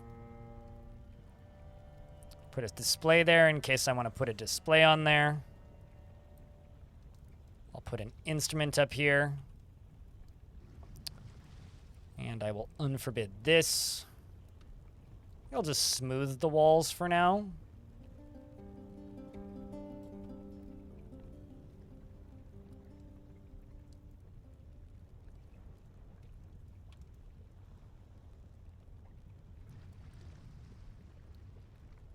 Let's go with day sight doors. Whose tomb is this? The Baroness, who's also our religious leader. There we go. Sideburns quite likes his new gig. using the legendary lead axe. Because of course all of our expedition leaders have to have this, or not axe, lead hammer. So of course all of our militia leaders get to use this glorious weapon. And this squad, I don't know. I need to figure out how I'm going to build the heretic squads. Oh yeah, and also the expedition leader, UDK. This dwarf. And she still needs a tomb. It's the one thing she has left. She is a nervous wreck after all. But she's also carrying around a book called Doubts and reading a book called Doubts About Dissection.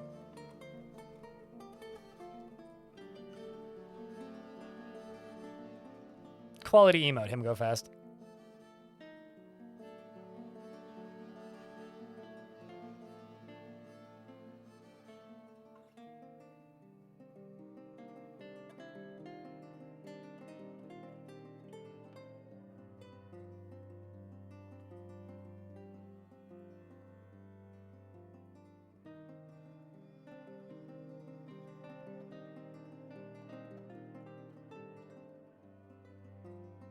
You carry around the weight of the world around on your shoulders. Being a nervous wreck is understandable. Oh, hi. Extraordinarily late. What is up, Arch? How are you? Long time no see? You're gonna be at PAX, right?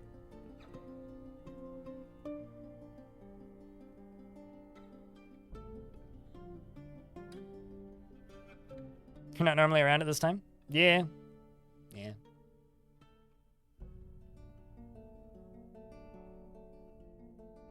You canned the ideas Gamescom is getting too big? Darn it. Oh well.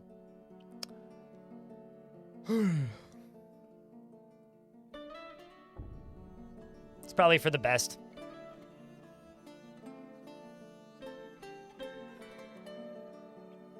But yeah, it's this dwarf that's getting the tomb, who really wants to be with family. She should go hang out with her lover.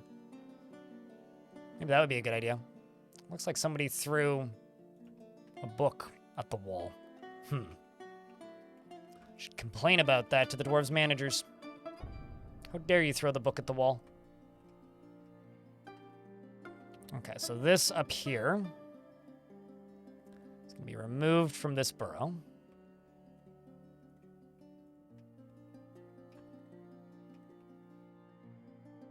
And this is going to be a tomb.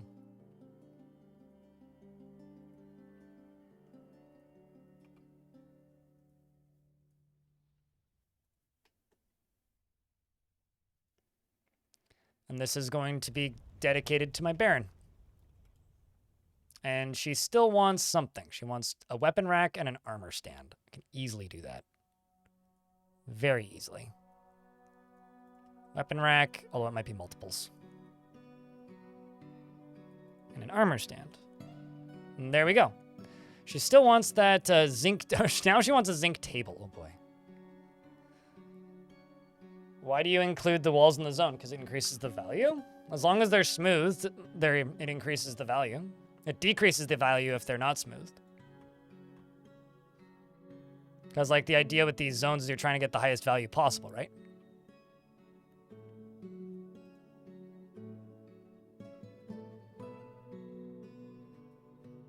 This guy's dragon is just sitting here right next to him, which is just funny.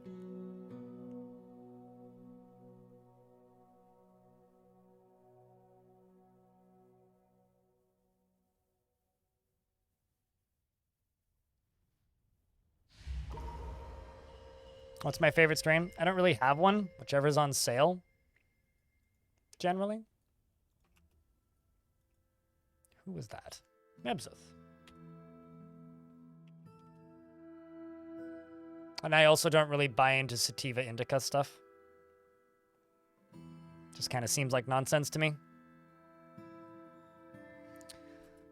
All right, this dwarf right here. What do you want? You want trees? You want wood? You want bars made of metal? Gems that are shining? Okay, I need to go cut a gem.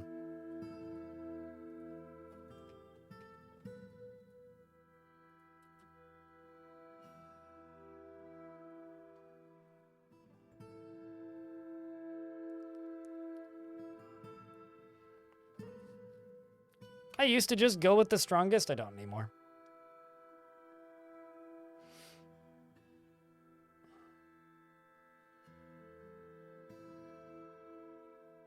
How have the elephants been doing? We've got, well, last time I checked, we had 3 babies, or 2 babies, rather. 2 babies still, yeah. Not quite a flock. I mean, when we started, they were both 5 and 4 years old, right? So we had to wait for 6 years for them to even grow up. So now it's like a slow progression. I don't really use any mods.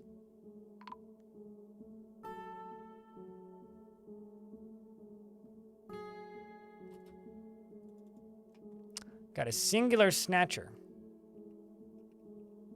Where is the snatcher? It's either dead already or it's running. There you are. Oh, it's running. Probably saw a dragon and was like, yeah, no, fuck this. Hey, you have a... Oh, no. We killed this goblin's husband. I didn't have the chance to click it, but... we killed that goblin's husband. Well, that's sad. Sorry, Mr. Goblin's husband, or Mrs. Goblin's goblin. I'd say that I felt bad, but I'd be lying.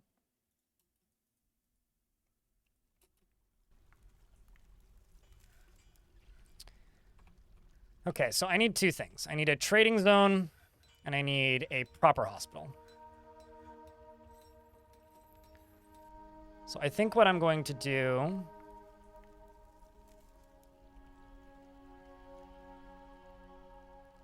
Stick this out to here.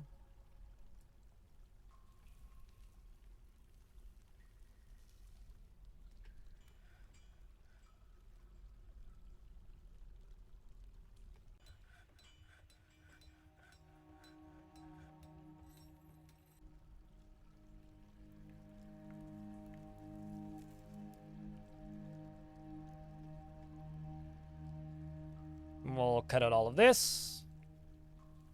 We'll cut out all of this. I'll go down to here and do that. I think I'll just replace this probably pretty soon. Because I also need to get rid of this. This will be the trading area. And then down here, I'll have a little walkway there. Probably with doors connecting these 2 together.